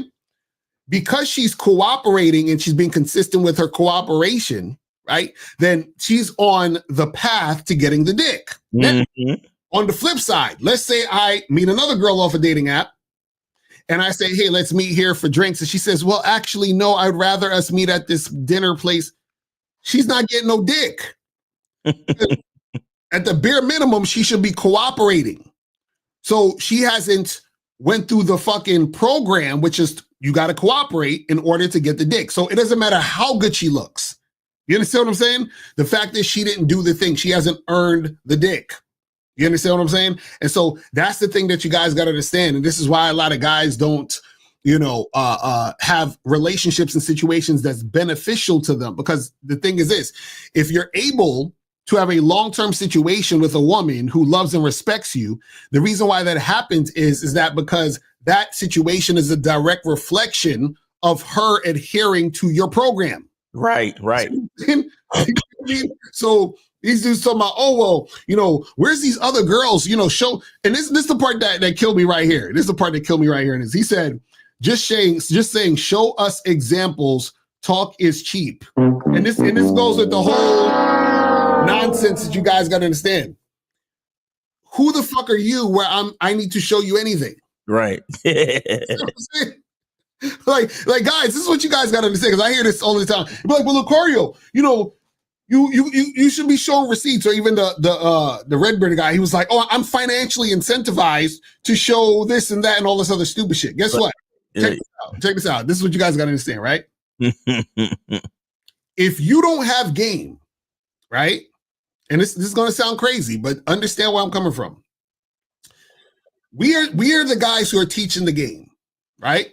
There are guys who want to learn the game, so they get coaching from us, right? Now, what happens is that they get coaching from us, and then they learn the game, and then they actually progress and make shit happen, right? Because they're getting coaching from us, right? They give value to the game, which is they pay for coaching, they do all these things so we can keep this going. So it's a relationship that keeps itself stable and balanced, right? If you're the type of guy that says, well, Lucario, Miles, if y'all don't show no receipts, then I'm not going to buy nothing. Right. We don't care. You know why? Because you're still going to not know the game. You're still going to be making money, and the people we're coaching are going to get better. Right. So what I'm saying is that you not making the move based on you need to see a receipt, right? That's going to only hurt you, because we don't need you. You need us. You understand? And this is what I'm saying. It's going to sound harsh, but it's true. If you don't have game, you need to learn game. Right. We already have the game. You understand what I'm saying? So we don't need anything from you. Do you understand what I'm saying? Because the ones who actually want the information exist. This is what happens when you have an abundance mindset. When you have an abundance mindset, you're not begging anyone for anything. You see, I want you to understand the parallels and the correlation of what I'm saying. Just like how I'm like, yo, listen, I'm confident enough to say I don't need you. That's how confident you need to be to say to a chick, I don't need you. Facts. Because there's all these other women who are going to want the situation. Just like there are guys who want to learn the game. So why would I sit here, man, I got to show this guy a receipt. Let me go into my files and show him. So nigga, like, it don't matter. You're still, you see what I'm saying? You're the one losing out, not me. Just trying to get you guys to understand. And so it's like, bro, y'all got to understand how this shit go, man. This is crazy. Millie Max, call in. What's up? Yo, where y'all niggas at? Hey, look, the money's in. I'll take it. But come on, call in so we could play your joint, man. Please. Just send the shit and don't call in. That's crazy. But anyway, but guys, call in. Let me see what some of these questions are saying. It says, let's say you lost a chick that used to be your fuck buddy. What is the best way to get her back to fuck with you again, or just keep it moving and get the next new chick? Get the next new chick, fam. Get the next new chick, man. Fuck all that. Like, don't be chasing all these, because remember, if a chick is your fuck buddy, right? What'll happen sometimes is your fuck buddy might meet another guy and they get into a relationship. So your fuck buddy could be damn near getting married next week. You don't fucking know. You know what I mean? So continue. Exactly. It's exactly a scarcity question. You guys got to go. There's an abundance of women. Why are you trying to run back to the chick? Right. Then that pussy was good. You know what I'm saying? I was hitting it raw. Crazy. You said Kendrick has a show in Toronto during his tour. What you think is going to happen? Nothing. He's going to do the shit. You know what I'm saying? He's going to perform not like us. Everybody's going to have a great time. Right. So this is, if a man was in a monogamous relationship / marriage and the woman wanted to try swinging, would he have any reason other than insecurity to say no? No, if he's not interested in it, then he's not interested in it. But not being interested in it and saying no because you're insecure is two different things. You see what I'm saying? So if he's not interested, like, I ain't trying to do that shit, right? Because he's just not interested, right? But if he's saying no because he's scared, you know, like he wants to do it, he wants to fuck another chick, but he's scared that if his chick fuck another guy, then it's gonna be, you know what I'm saying? Then that's some other extra shit. You see what I'm saying? But the thing is, he has to be able to do things based on what he wants to do, and it has to be authentic to him. You see what I'm saying? Right. So that's the thing, and that's the conversation that, you know, him and his wife gonna have to have and see what's popping. Is a tight mouthpiece ability to persuade, the ability to communicate clearly, or does it encompass more, or is it something else? So all a tight mouthpiece means is you have the ability to communicate, right, what you want in order to get that thing that you want, in order to, you know, make something happen in the way you want it to happen, right? So, for example, if I go to McDonald's and I say, hey, let me get a number 2 large fries with a Coke, I just displayed having a tight mouthpiece. You understand what I'm saying? I was able to go in there, convey exactly what I want. They go get it. I give them the money. I walk out with what I want. So I was able to communicate what I wanted to the person, and they gave it to me. You see what I'm saying? Now, there are different ways that you can have a tight mouthpiece as far as being able to persuade a certain person, or to, you know, be more, you know, influential in certain situations, right? Mm-hmm. And that's a little bit more advanced in for certain things, but generally the basis of it is just being able to communicate. And as simple as I'm talking about this, that's as simple as it is. The problem is that most guys, they can't do that shit. Like, they can't even do that simple thing of being able to talk to a woman, communicate exactly what it is they want to make happen, and then create those type of situations. And the reason why they can't do that is because they don't believe what they want is possible for them to get it. Right. You understand? Because truthfully, what you got to understand is this. All you really do a lot of times when you speak about things, or you're talking about things, or you're trying to make something happen, all you're doing is communicating what you think is possible, or what you know is possible. You understand what I'm saying? You never really talk about or clearly communicate what you think is impossible. So the thing is that if you think it's impossible for a woman to want to, let's say, sleep with you when, you know, the first day she meets you, you're not even going to be communicating that, because why communicate that? That's impossible. That doesn't make any sense. You know? I always use this example. It's like I'm not going to call Miles and say, hey, let's go to the Empire State Building and jump off the top and fly. You understand? Like, I won't say those words, or I won't talk about that, because I'm like, that's impossible. You see what I'm saying? Why would I even say it? So you see what I mean? So it's the same thing with this. If you think it's impossible for you to smash a chick, then of course you're not going to have that type of conversation with the woman. Right. You see what I'm saying? So that's what, and that affects your mouthpiece. You see what I'm saying? So you guys got to understand how deep this shit goes. It says, what are your thoughts on modeling your persona off of a character that has similar traits to yourself? For example, you have similar personality traits to James Bond. How dare you say that with Miles sitting here? that's he just spit in Miles' face. He's like, he just hawk toot in your face, Miles. Oh my God.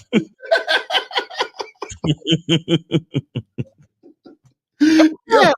You got a whole ass website called Masculine Identity Membership, and Masculine Identity talking about, should you model your persona off a character? What? Y'all are wild, bro. Try to develop your own, bro. Only, and you have the nerve to call yourself only one? Right, exactly. Isn't that ironic? It's like, oh, that's funny. That's funny. That's funny. It said, what's the most effective way to let a woman let a woman that you want into, I can say let's call real quick. All right, so we got is this Chris? Yes, sir. Hey, Cincinnati, age 41. What's going on with you, brother? I saw you call earlier. Yes, I did send my donation of $50, sir. Okay, are you trying to promote something? What's going on? Yes, I am. I was on a podcast, and there's a woman that brought up, we didn't have a debate. I was trying to talk to the guys, about not compromising with actual women. So if you want to look at it, it is called kite. It is spelled Kitezz. All right, hold on 1 second. Hold on 1 second, man. All right, so KITEZZ. Okay, kites. Kites. Yes. Okay, now is when what's the title of the show you were on? Oh, the title of the show I was on, I was on the Flock Talk. It's called the Love Standard. My time comes in at 1 hour 28 seconds. Hold 28 on. minutes. Excuse me. The Love Standard. You know it would have been dope if he had sent in a link or something. Right. I didn't know how to do that, guys. Episode 12. The Love Standard. Episode 12. You said episode 12? Yep. The Love Standard. The Love Standard. All right, hold on. Let me see. Let me see if I could just type that in. Just type in the Love Standard. Love Standard. Flop Talk episode 12. Flop Talk? Flock. FLOCK. Talk. Yeah. FLOCK. Talk episode 12. All right, let's see. All right, here we go. Okay, here we go. All right. And you your time is at what? 1 hour and what? 28 minutes. 1 hour 28. So this lady comes in and want to know. I put in the message chat. It's my way or the highway, and she wanted to know why. So okay, let's go. Hold on. I think I got it. Hold on. All right, so this is a panel. Okay. Oh, that's dope. They got the audience in there. That's crazy. All right, so here is Love Standard Flock Talk episode 12 from Kites. See your vision, meaning like you. It's like all the guys that. Hold on, you started talking. That. Look, you can do it at 126. Do it at 126. 126. All right. I'm just about there. Okay, cool. Here we go. Gonna finish up this topic and then we're gonna move on to something else. Okay, thank you. Okay, real quick, because it's some tomfoolery going on, and I would like to address it in a healthy way, if that's okay. Our fellow brother Chris has made some claims and some statements, and I would really love to hear or welcome him to debate me on the topic as to why he feels like my way or the highway Well, Chris, is raise your the hand. proper way to address certain things. He's made statements, and I don't like to put words into people's mouths. So if he could reiterate for everybody else for context, and then I would like to offer a rebuttal if I may. So, Chris. Hello, I'm here. Welcome back. You are not new to this to the dueling field. You have been here plenty of times, Chris. You are a seasoned veteran in the. I was gonna say it's Flock combat is crazy. that Flock combat is it's like this. It's like I'm a man and I come from a masculine place. If I'm the leader, I'm gonna lead you to greatness, right? And this is the problem. The reason why men compromise with women because they're actually trying to get validation from women. See, that's all they're trying to do. It's like all the guys that are trying to get bots, that's what they do, is they actually compromise. Because if they actually stood on who they were as actual men and actually knew who they actually were, they wouldn't have to compromise. They would actually stand on it. See, as a man, you gotta stand on who you are. And the problem in our society with men, they're always changing up, meaning they always have to compromise with women. And I'm like this: if that woman doesn't actually see your vision, why are you compromising with her? Okay. See, this is how I see it. Like this is to understand and not to judge. No, continue. I'm offering a little bit 2 cents. I'm offering reflective listening because from what I'm understanding from what you just said, compromising is only for validation, but not for understanding. Like, I feel like it's a 2-person relationship. I feel like people, women and men, offer their perspectives. We weren't born from the same womb. We did not live the same lives. I feel like, especially in the dating phase, yes, submission, and other things, respect, and all these other things. If she doesn't believe in your vision, what exactly is your vision? Because yes, the man leads, but if I don't feel like you're leading me, or if I feel like you're leading me astray, I will say something to you. Just like if you were my friend, and just like you were my brother, I'm just not going to follow you blindly.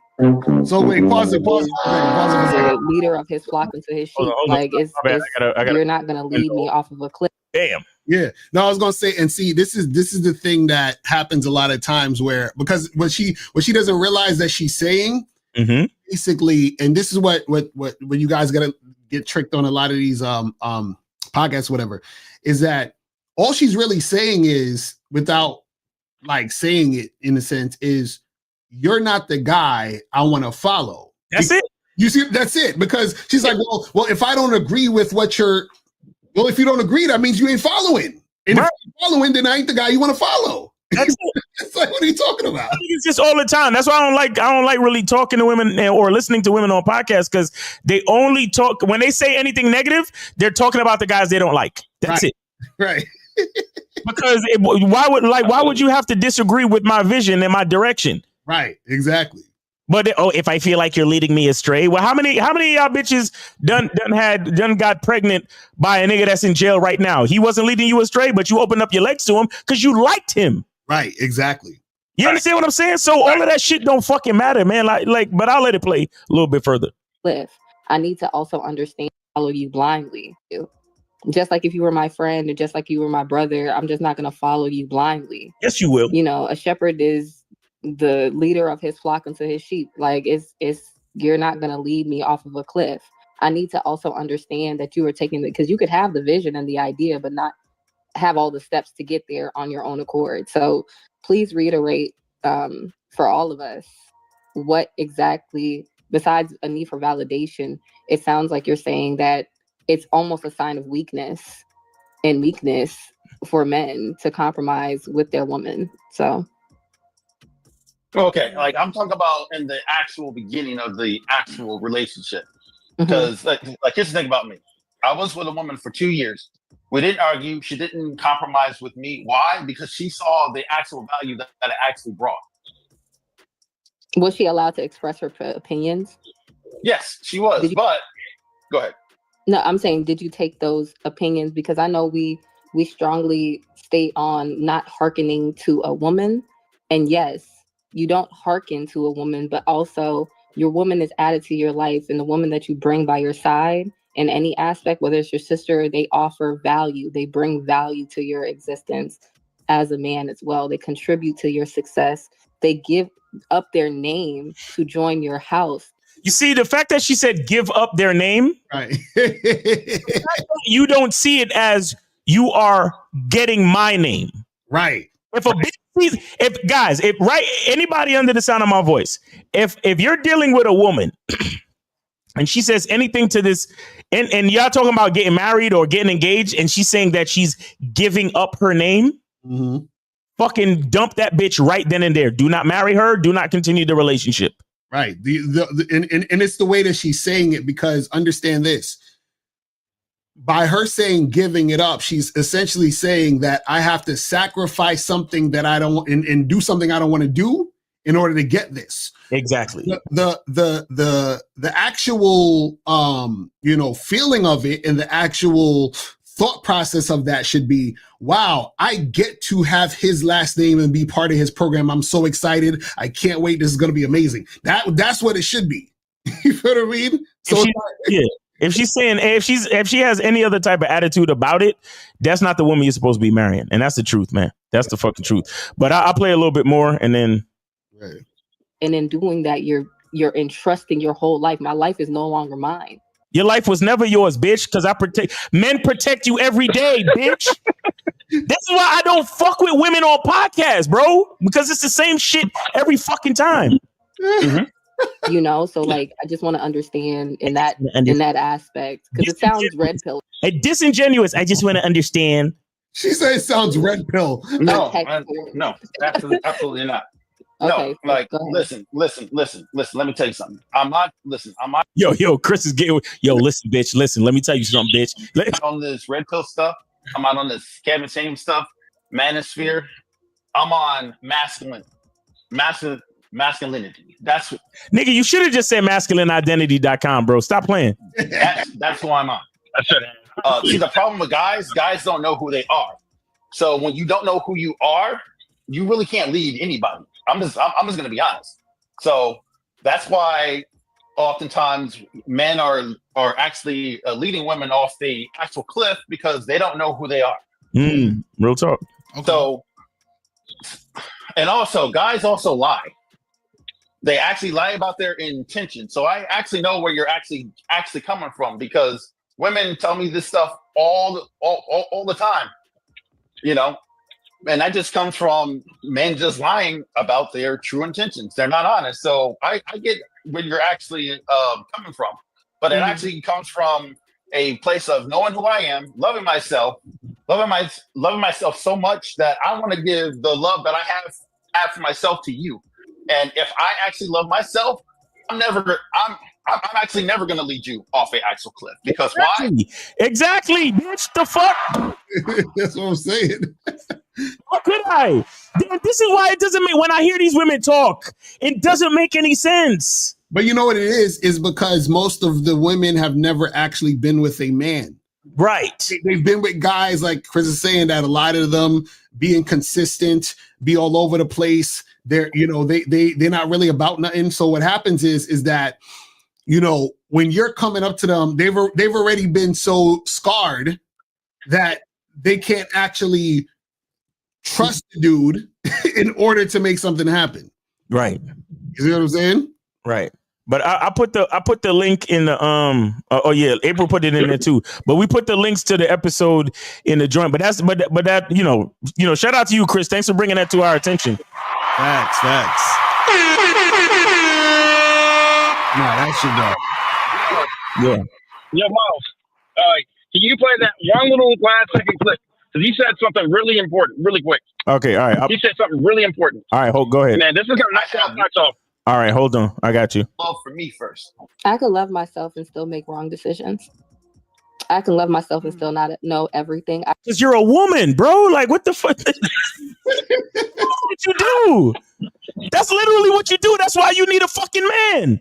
Oh, come on. See, this is why they don't invite niggas like me to their fucking night, the conversation at night and ate at the table and all that other shit. Right. But it actually comes from a place of knowing who I am. I'm actually never going to lead you off an actual cliff because why? I have love for me first. I can love myself and still make wrong decisions. I can love myself and still not know everything. I can love myself and still be projecting wounds from previous experiences that I feel like I've analyzed by my own thought process and not got professional or other people's opinions, and I'm biased to my own wants and needs to project onto you as well. And with all due respect, it sounds like projection just from previous things I've heard you say, stories I've heard you explain. It does feel like, yes, I understand the masculinity and your intentions might be good, but sometimes those intentions are rooted in wounds. And I feel like you need to do some. They always try to get you with that healing shit too. Right. You need to do some healing. Healing. Sorry. Yeah. Get some other professional opinions. Yo. Oh my. Wait. You're supposed to get wait. Hold on. So I'm supposed to get a professional opinion on how I view myself, on me? Yeah. My identity? I gotta so somebody else has to tell me who I am. A professional has to tell me who I am. What? Yeah. Disguised as healing. Right. Bro, I got a homie going through it right now. I'm telling you, that's what they do. They fucking drag you into quote unquote therapy. Mm-hmm. Just to try to make you as unsure of your identity as they are. And you know what? She said something that was incorrect. She said, I can love myself and still do wrong shit. No, you can't. No, you can't. This is the thing. This is the funny part. Right and wrong is subjective. So what happens is that if you love yourself but say I do wrong things, then you don't love yourself, because if you would love yourself, what you do is right. Facts. You understand what I'm saying? Okay, guys, do you know when you watch a movie and there's the villain, and the villain is like, oh, I'm gonna take over the world and do all this other stuff, right? From your perspective, it's wrong. It's wrong. But from his perspective, it's right. Exactly. He loves himself so much that he's trying to follow through with his plan. Facts. You see what I'm saying? It's like, bro, this is what I'm saying. So when a person says that, I know they don't understand what it means to love yourself. Exactly. That's a contradiction. Well, I love myself, but I can still do wrong things. No, if I love myself, what I'm doing is right, because what I do is an extension of me. Facts. So basically, how can I say I'm right, but I do wrong? It's a contradiction. Did she say the important thing yet, Chris? Yeah, that was it. That piece right there was it. When she said that I need healing from my actual wounds and I'm actually projecting, I'm like, are we serious? No.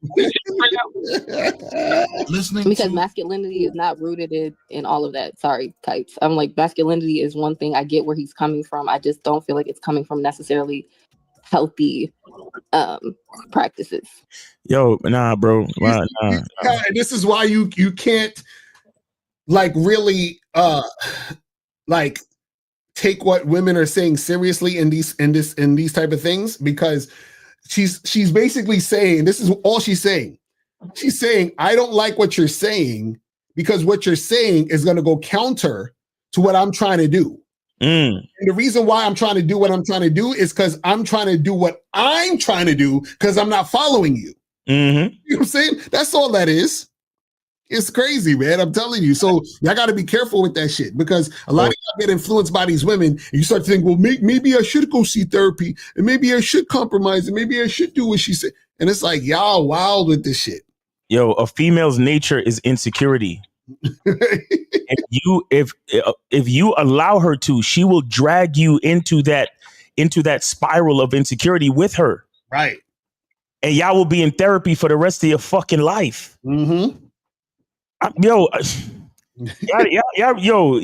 understand how dangerous that shit could be. Because let me tell you something. Once you start to question who you are, it's like, it's kind of like, imagine your spine. I think you probably have like 30 or 40 different, anybody could correct me if I'm wrong, but you have a certain number of bones in your spine. Right. If one of those bones break, you can't walk. You may not be able to use your arms or legs. Right. So what am I saying? Your identity, who you are as a man, how you think of yourself, right, is somewhat of it's a system where all the pieces need all the other pieces to work. Right. Insecurity and validation seeking causes one of those pieces to be questioned. It fucks up the whole thing. Right. And then you start to question yourself, and then it puts you in a compromised position. That's why a man who really knows himself doesn't compromise. Right. This is why we can't allow women, we can't follow behind no female. And this is why you got to know who you are so much that you only fuck with the female that looks at your vision, looks at your leadership, and trusts it. Right. Because if you're dealing with a chick and you say left and she goes, well, I don't know. I think we should go right because this, that, and the third. And I heard on a podcast the other day that left is not the right way to go. Right. You got to dump that bitch immediately. Because when you come to your woman and say, we're going to go left, she has to say, yes, daddy. Yes, let's go left. Right. Now, if she has concerns, she's still going to go left, but she might say, hey, I got some information on left. I submit it to you for your review. Right. You get what I'm saying? We going left. Right. She is ready to go left. But she'll be like, look, I found out some information on going left. So here, I just wanted to help out the plan and help out the process. So I submit this to you for your review. Right. And then you, as a man who has already vetted this woman and you trust in this woman, right? Mm-hmm. Because you've been consistent with her and she's been consistent with you over time, then you can look and review the information and be like, thank you. I appreciate that. Right. Review the information and be like, okay, cool. This information helps me with this, that, and the third. So as we continue to go left, we're going to implement this, and this. Right. From the information that she gave me. Mm-hmm. That's the type of situation you're looking for.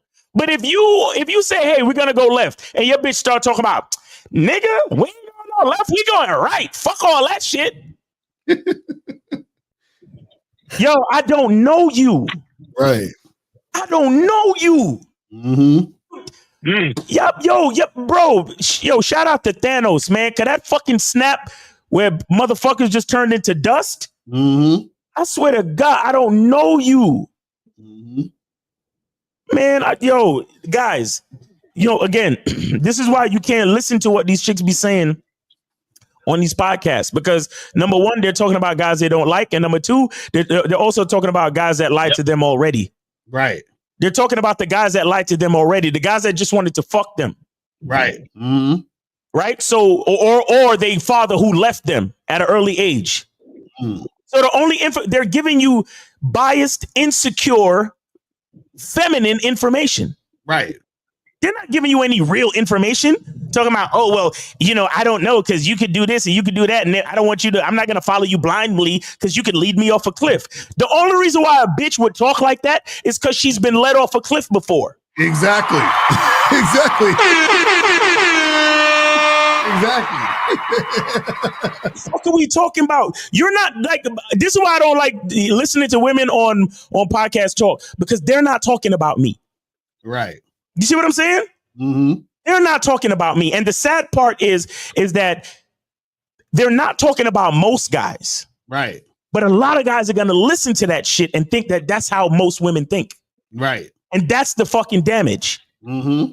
That's the fucking damage. Because now it's so many of these fucking niggas who haven't even been outside to talk to a bitch. And this becomes their perception of bitches. Right. Exactly. Oh, every woman out there is thinking that I'm going to lead her off the cliff. Mm-hmm. So if they even decide to approach a woman, how do they approach a woman? They approach the bitch apologetic. Exactly. You approach the bitch apologetically and shamefully because you're like, I know you've been through so much trauma and I know all the men that you've ever met in your life has led you off a cliff. And I just wanted to excuse me, maybe possibly find out if it would be okay if I could possibly take you out sometime and maybe we could possibly, if you're okay with it, get to know each other and maybe. Right. That's why niggas be like, they be like, I got to get her comfortable with me first. I got to build rapport. All that dumb shit. I'm telling you. Bro, this is why I'm so fucking short with it, because a bitch got to have enough confidence to look at me, look at my picture or look at my countenance when I meet her in the street and say, well, I'm willing to risk something to find out about this nigga. Exactly. Right. That's the type of woman that I need.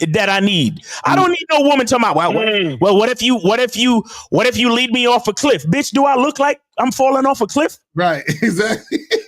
As good as I look, smell, feel, as articulate as I'm talking to you right now with the confidence and fucking enunciation and fucking intelligence that you are getting from me. Do I look, feel, sound, or even remotely give you the effect of a nigga that's falling off a goddamn cliff? Fuck you for even thinking that. And you know what the problem is that they don't have the understanding to even recognize. Exactly. Man, that's the problem. They can't recognize them. That's why they keep getting caught up in the bullshit. And if you can't recognize it, then you're not the type of woman I'm supposed to fuck with. Right. You're not ready. You're not ready. You see what I'm saying? That's what it is. That's what it is. But Chris, man, appreciate that, man. That was definitely a dope talking point, man. We appreciate that. No problem, man. Talk every Thursday. I need you guys in the chat, man. I need more of y'all. Hey, but listen, man, nigga. If you gonna really be spitting all that shit, I need you to just be like, hey, shout out to my nigga Miles once in a while. Because you you're using a lot of my talking points, nigga. Don't play around. Don't, you know what I'm saying? Like, send us the link on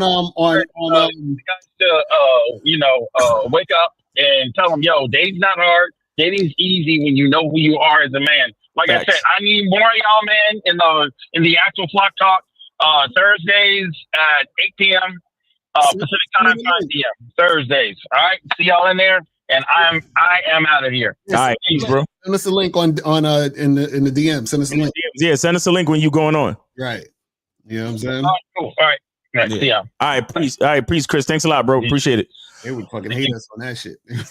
They would hate us on that shit. I'm not sure if you're gonna lead me off a cliff. They're gonna tell us we need healing. They were like, you need healing. You know, you need healing. Oh my God.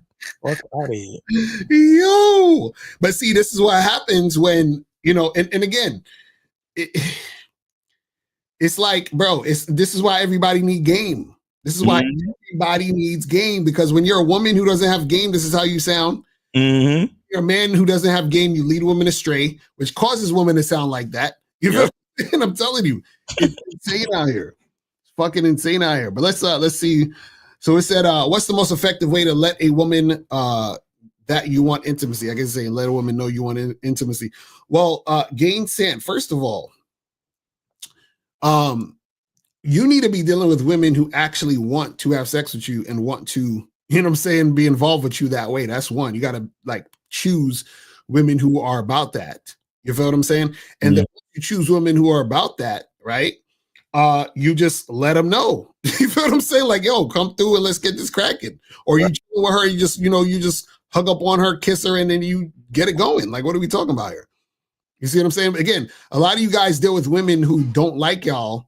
So it seems like it's it's something difficult to do or to make happen. It's like you got to fucking pull teeth. You understand what I'm saying? And that's because this thing, when you actually are dealing with a woman who's really feeling you, who likes you, whatever, they be hitting you up. They want to see you more. They want to be around you. They want to be up under you. So what are you talking about? So if that's not happening, it will finagle shit. Right. To make sure that time is spent, bro.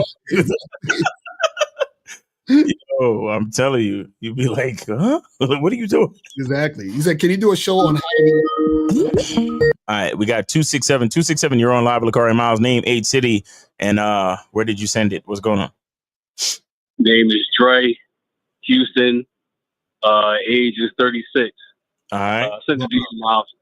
Dre, okay, are we hold on, let me see what the thing is. Hold on. $5. Okay. All right. Got you. All right. Appreciate it, bro. All right. Appreciate you. So yeah, what's your question? Yeah. No, I to be honest, bro, like I called like 5 minutes ago. Okay. And then as I was thinking in my head, like the question I was going to ask, I felt like it was some bitch ass shit. So I was just going to call and say, I appreciate the game. You know what I mean? Now, what was the question though? Let's do it. Let's do it. The question, because The question on some real shit, the question was, so I'm recently just got like a 13-year relationship and shit. God damn. And yeah. Right. So, and I've been talking to these two bitches. Like, I just moved to Houston a few months ago, matter of fact. Okay. Yo, Houston? Hey, be careful though. I heard there's a lot of STDs around there, but go ahead. Yeah, nigga. Hey, I keep my shit up to date. So okay. But yeah, so I met a bitch on the dating app and shit when I was back in Philly and when I went back home or when I went to Houston. Philly, so Eagles, Pennsylvania. Nah, I'm fucking with you. Yeah, but so I've been by the backstory, a little backstory. I'm a wait truck a second. Driver, so if you're telling a story, it's a $10 call, my nigga. Exactly right, for real. Oh, my bad. But we told him to tell it. So we asking you to tell us, but come on, man. Get to the point, homie.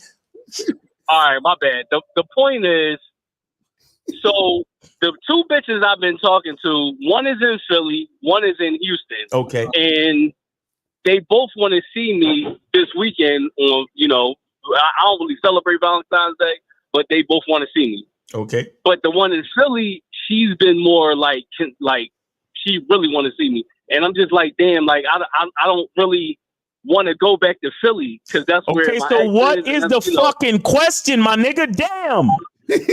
What's the problem? The question is which one should I actually go see? Okay, so my thing is so they want you to come see them both. They want you to see them for Valentine's Day and shit, right? And one is in Houston, one is in Philly. And where you live at? He's in Houston now. Okay, so why you talking about you don't want to go to Philly? Why don't she come see you? I didn't ask her to come see me. I wasn't really. I never thought about it like that. No, but I'm saying she want to come see you, so tell her to fly to Houston and come see you then. You might be. All right, yeah, you got a point. Which one you've known longer? Which one you've known longer? Literally, both of them I matched with like on the same day. And wait. Go ahead, Wait, did you smash these chicks already? No. You ain't smashed none of these chicks? No, listen, I'm a truck driver. I'm on the road, so I didn't. Bruh, you talking about spending Valentine's Day with bitches you ain't never fuck? No, not. I don't really give a fuck about Valentine's Day. The point is, this weekend is my off day. No. But this is what I'm saying, though. This is what I'm saying. These two chicks want to chill with you for Valentine's Day, correct? Well, not necessarily Valentine's Day, but what I'm saying is this weekend it's Valentine's Day. I don't even celebrate that shit. But the point is, this weekend is my off weekend. My weekend to be off from the work road. You know what I'm saying? Right. So it could have been. I don't give a fuck. It could have been any other week, but it just happened. This weekend is fucking Valentine's Day. Right. You know what I'm saying? So wait, why don't you see both of them? What's the issue? Well, one is in Philly and one is in Houston. Right. So what I'm saying is, you in Houston, right? I will be. My question is which. I'm trying to figure out. Bro. Where do you, bro? Stop. You're going to be off this weekend, correct? Correct. Okay. When you're off, what city are you in, bro? That's what I needed a little bit of guidance at. Nigga, stop. All right. You have a driver's license with an address, right? Correct. So when you're not working, that means you're living at that address, correct? Yes. What city is that in? It's in Houston, bro. Okay, so bro, that's what we talk about. So you're gonna be home at this time, correct? Yes. Okay, so tell the Philly bitch to come to Houston and see you, and the Houston chick, tell her to see you too, and just see them both on different days. Why can't you do that? All right, say less.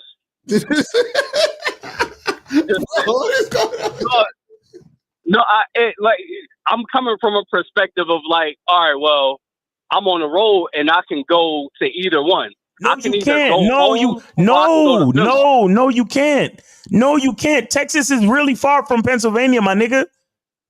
Unless you're telling us that your last load, your last load before you get off, you truck driving niggas is fucked. Listen, unless you're telling me that your last drive job is going to end up closer to Pennsylvania, unless you're saying that. But that's what I'm saying. Like it could be either or. It doesn't have you can design your schedule, you can design your work schedule so you can end up in Pennsylvania. Is that what you're saying?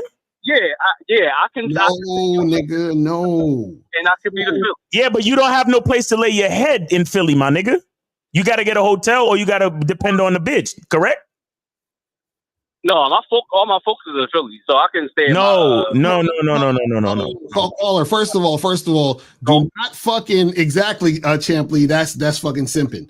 Do not fucking drive and alter your work schedule to see some woman. Exactly. That you've never fucking smashed. Right. You don't really spend no time. What are you talking about, man? You crazy, bro? Like, no.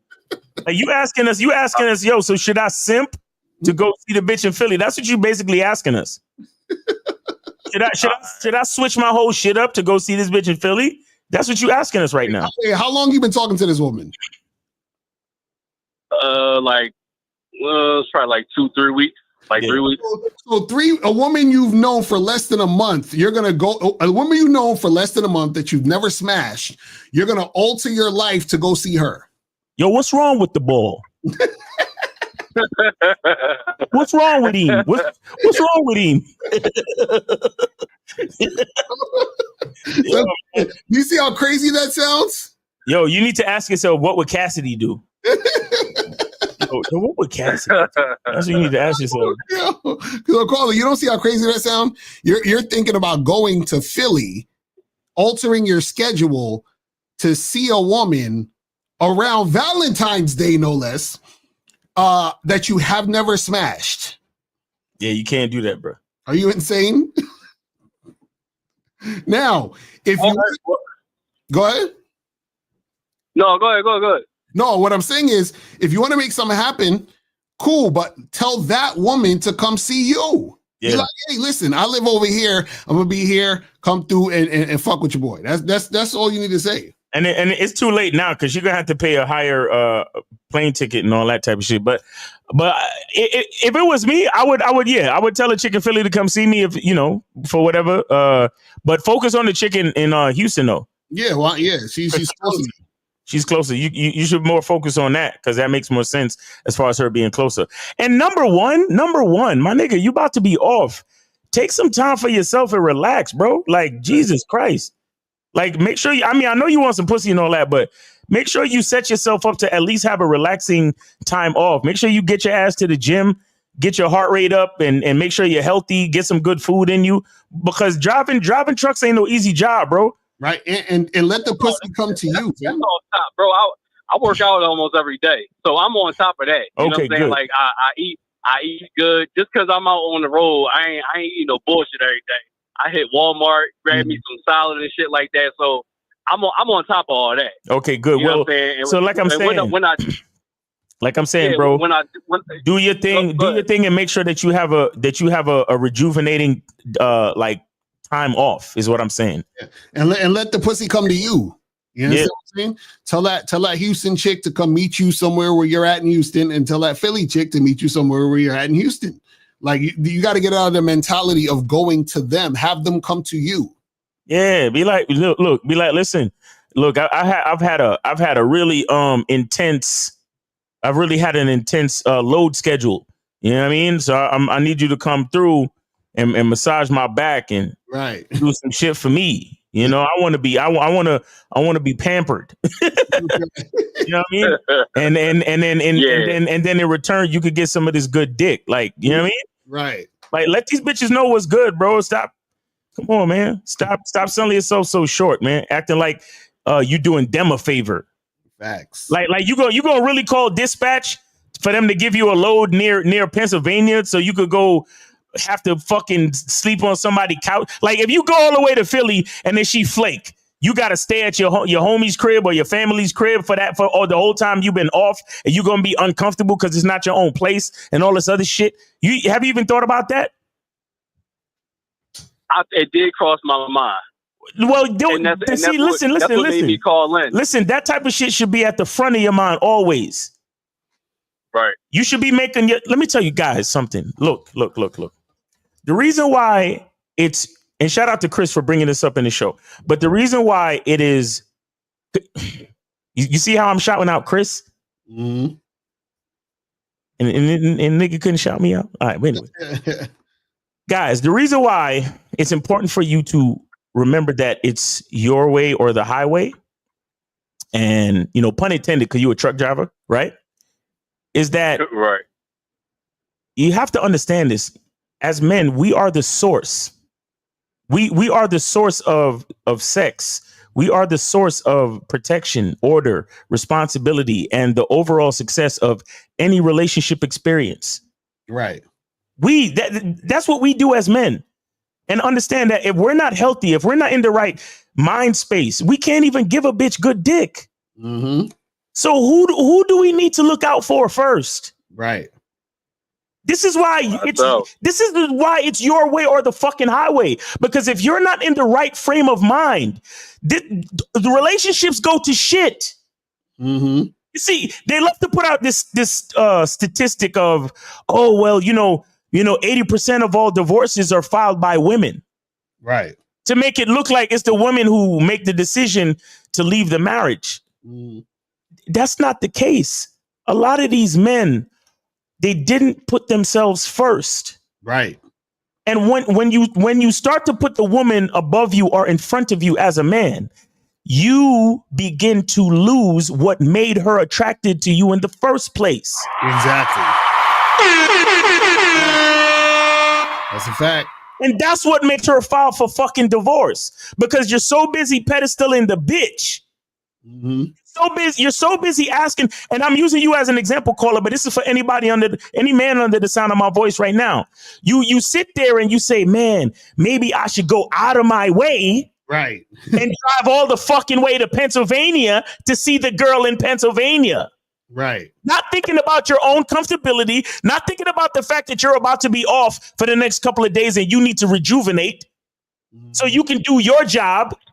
Right. Don't you even realize how important you are to the inner workings of America? You're a truck driver. You are a part of the circulatory system of this society. You get the goods from one place to the next. Right. You know how important your job is? You need to make sure that you are the most comfortable when you get your days off. You shouldn't be making plans to try to accommodate these hoes. Right. Mm-hmm. Anything, they should be trying to accommodate you. But they're only going to do that if you think that way, bro. Right. What are we really doing? Come on, brother. Come on, man. And see, this is why I'm glad I asked you to ask the fucking question, because trust me, yes, it was a bitch ass, simp ass question, but the reason behind it is something that most men need to learn, bro. Right. You need to put yourself first, because as men, we are the source. Mm-hmm. We're no good. We can't be any good to these bitches. Right. That's facts. They're depending on us to be the best we can be, right? They want 6 figures. It's a 6-pack, 6 feet. They want a man that knows how to communicate and be emotionally intelligent. And they want a man that knows how to lead. They want this. How can we do all of that shit if we don't take care of ourselves? Right. Exactly. That's a fact. Come on, niggas. We got to love ourselves a little bit more than this. Pussy's great. But if you don't love yourself, if you don't take care of yourself, you won't be able to fuck it. Mm-hmm. That's real shit. That's real fucking shit. So anything else? Nah, honestly, bro, that shit just put a whole new perspective to the way I was thinking, bro. I wasn't even thinking like that, bro, and I appreciate it. Yes, sir. Real shit. Hey, send something else to that. Send something else to that. Yeah, real quick. I was just about to say I'm gonna send like 5 more, bro. Like, all right. I really appreciate it. Appreciate you, brother, and be safe out there on the road, bro. I'm serious, man. I really appreciate the truck drivers out there, man, because I know what long distance driving is about. Because I'm the type of nigga I go from Florida to New York and all that type of shit. I've done it. You know what I'm saying? So be safe out there on the roads, man. Appreciate you, brother. Yeah, man. Thank you. I appreciate y'all. All right, man. Have a good one. I'm about to send this in there. All right, man. Be safe, brother. Thanks. Cool. Yeah, man. Oh yeah. Well, we started at I started playing the music like a half hour before. So yeah. So we'll take some more of these questions and then we're gonna wrap it up. Where was we at with the question? Oh, by the way, guys, the Money Game Show, 3 p.m. Money Game Show, 3 p.m. today. We the Money Game Show is now on Mondays. If you fuck with the Money Game Show, 3 p.m. Mondays. So make sure you fuck with us. Pretty much right after we get off of this, we're gonna be on the Money Game Show. Right. All right. So where was we at with the? Oh yeah, I forgot about the Money Game. Shit. God damn it. I always be forgetting about that shit. So we got to wrap this shit up for real. Yeah, we got to wrap it up. Yeah. He said, can you do a show on how to be focused on ourselves and how to not care? I mean, well, yeah, we can do that. I mean, you talk about that all the time, really, but you can do like a specific joint about that. It says, I think the guy was saying if you're a player in the game but showing just one woman, what part of the game is that? I think he failed to realize if you're in an open relationship with her, enough said. Well, that's the thing. Well, this is the part of the game people don't understand. You don't need to prove yourself. Guys, this is the problem, right? So when you don't understand certain things, then what happens is that you're coming from an understanding based on your level of experience. So it's just like, for example, I see people say, man, what's wrong with these rich guys? Why do they need to buy like 6 cars, right? And you don't realize that they're buying 5 more cars for a tax write-off. Right. You understand? But you don't even understand what the fuck a tax write-off is because you're poor. So the thing is that a lot of times you guys, because you're not actually in the game, you're not really making shit happen. Right. From your perspective, you're like, yo, why don't you show off these girls? Because you know what's gonna happen if you show off a girl? When you show off a girl, she thinks she's important to you now. And if you are in a situation where you're dealing with a woman who thinks she's important to you and she's not to you, that's gonna cause friction in your situation. Right. You see what I'm saying? But again, that's what happens when guys don't understand the game. You know what I mean? Exactly. A woman has to earn the right to be claimed out here. Right. Exactly. You know what I mean? So this says, my girl cool with me having sexual relations with others, but she doesn't love it. Will this eventually cause resentment on her side and cause us to break up? It could. You understand what I'm saying? But if it happens, then it is what it is, because you still going to need to do what you need to do. You understand? Because if I tell you, yeah, she's going to probably break up with you, are you going to now not fuck with other girls because you don't want her to break up with you? No, you still have to do. So basically what it is this is why it's called my way or the highway. This is my way. This is how I do it. If you want to be here doing this with me, you got to deal with what I do. You see what I'm saying? So you're giving her a choice. So the thing is, you got to stick to who you are, period. This is why we say masculine identity. This is who I am and what I'm about. Right. You know what I'm saying? Right. So that's what that's about. And here's the thing, Ray, I'm going to tell you this. If you're worried about losing your girl, that's what's going to make you lose her. Mm-hmm. So you asking this question, is this going to cause us to break up? If you don't, whatever you fear will come to you. Mm-hmm. You understand? Whatever you focus on will come to you, because the universe doesn't understand no. The universe just understands what you have in your brain. Right. Exactly. So be careful what you think about. And I would say if your true interest is maintaining your relationship, because it sounds like you want to keep shit going with your girl because you love your girl. Your true focus should be on keeping whatever you have as far as the standards in your relationship consistent. Mm-hmm. Because the real reason why women resent you fucking with other chicks is not even really the sex or all that other shit, is the time and attention that you're giving to that other chick. Mm-hmm. And that's what women don't want. So if you for example, if you give your woman 20 hours a week and then all of a sudden you start giving her 18, mm-hmm. so she's going to be like, so which bitch is getting my other 2 hours, nigga? Right. That's when she's going to start questioning you. Mm-hmm. But if you give your woman 20 hours a week and you consistently give them 20 hours a week and you give it to her with the same quality you've always given it to her with, right, chances are you'll be just fine. Exactly. You see what I'm saying? Chances are you'll be just fine. So focus on the consistency, Ray. Don't focus on the possibility of losing her, because that's when it'll come to you.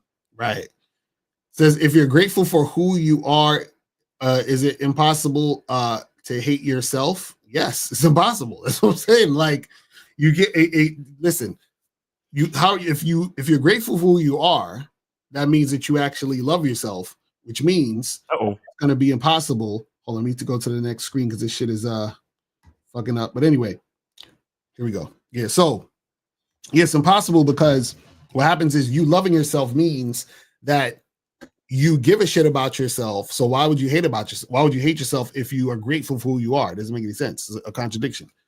Said I paid for the Bad Boy membership, but didn't get an email for the password to get to my account. How do I get that? So hit me up on Ask Mr. Lucario, because I'm gonna be on that email today. So hit me up, and also because I just checked your email, I didn't see the payment. So email me and send me the screenshot of the payment. You feel what I'm saying? Send me the screenshot of the receipt, and then I'll send you the joint.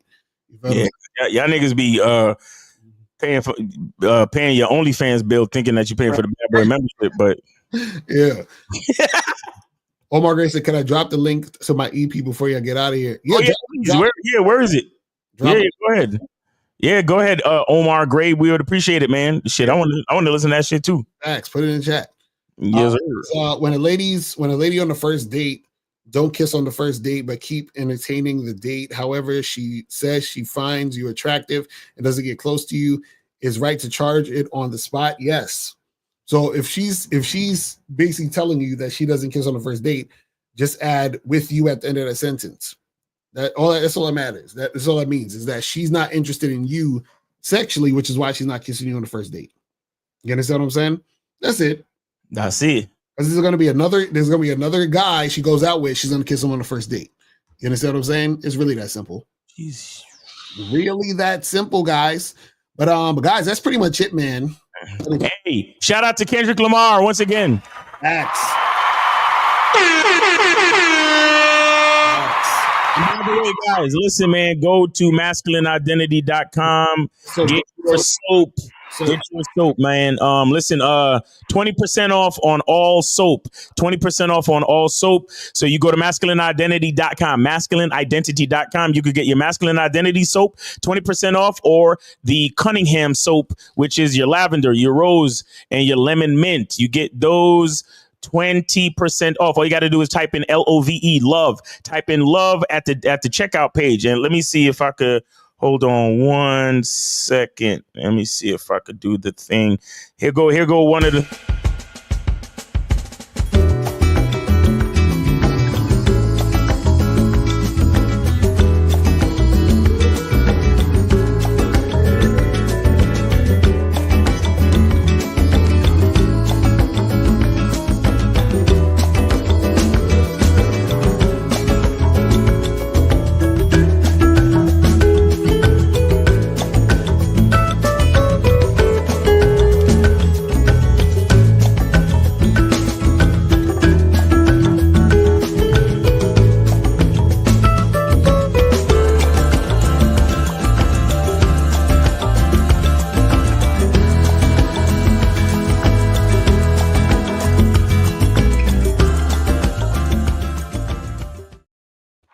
Yes, sir.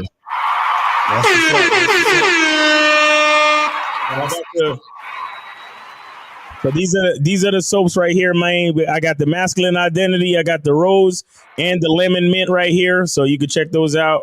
You see, those are the pieces of real gourmet ingredients inside the soap. So this, if you look right here, this is the rose joint. So you see the rose petals in there inside the soap. And then this is the lemon mint. If you look at this one, you could see the hold on. Yeah, you can see the pieces of lemon and mint leaves inside the soap. So make sure you 20% off, LOVE in the checkout page. And then, of course, you also have the masculine identity soap. So make sure you go to masculineidentity.com, order your soap, type in LOVE. And I'm doing it until Valentine's Day, until February 14th, 11:59 p.m. So take advantage of the sale while you can. Appreciate y'all. All right, people. So that's pretty much it, man. We about to wrap this up. Wait, I'm sorry, Lucario. Wait. Where's the do you have the thing on this one with the new Bad Boy membership program? Nah. It's not on this one? Oh, okay. Okay. Because but real quick, what's the name of it? Yeah, so the new one is called The 7 Stages of a Long-Term Relationship. So make sure you guys go to Bad Boy membership and get that shit. You feel what I'm saying? Get that shit going. The reason why I wanted you to mention it is to go because it goes with the title of the show. You know what I'm saying? Mm-hmm. It goes with the show because men with game know how to keep women around. So Lucario's let y'all know 7 different things y'all need to know about how to maintain a long-term relationship, man. Right. Because look, we can't help it. The women that we fuck with actually love us. I don't know about y'all niggas. Exactly, that's a fact. So if you want to understand how that works, then come fuck with us. Go to badboymembership.com. Make sure you get on that brand new program. All right. All right, people. So we out of here. Remember, the truth is inside you. Peace. We go on. We out. Click the links below to get private one-on-one coaching sessions with Mr. Locario or Miles Cunningham to step up your game. These coaching sessions are designed to help you with your specific needs in the dating game. So make sure you click the links below right now so that you can step up your game today.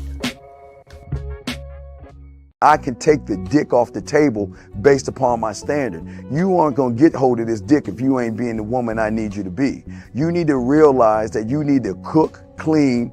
You gotta understand that you're not the only woman. And if you can accept that, that's fine. That's just the beginning, because you gotta work hard for me, because I work hard for me. So that means if you get with me, it's not gonna be easy street, because I need to be satisfied, because it ain't no happy wife, happy life bullshit. It's happy Steve, happy Steve. Being strong with self, understanding who you are, that is the biggest defense to bitch ass weak men. And there's no excuses for the men not to be strong. But see, there's so many forces, and then so many men are embracing weakness.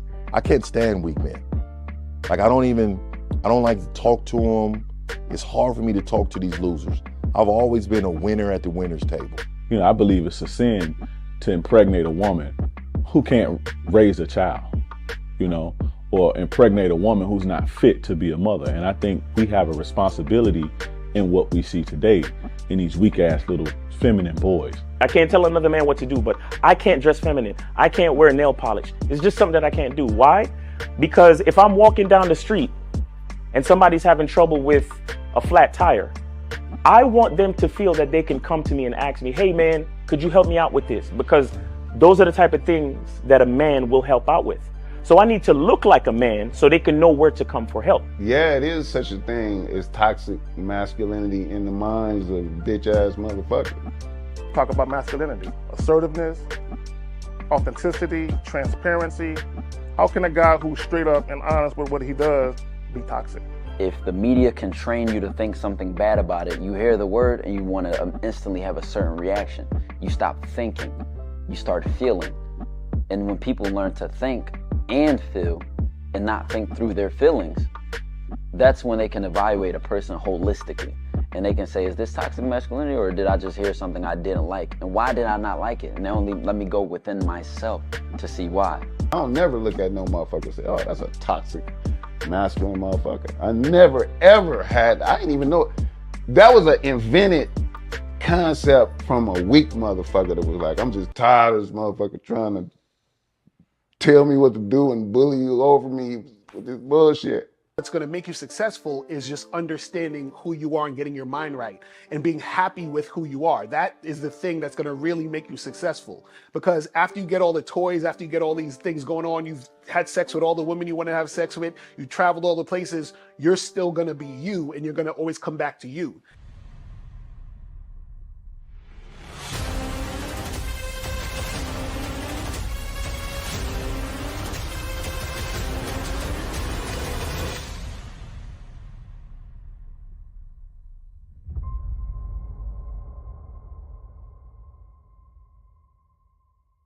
Why do I do this? Why are we even doing this documentary?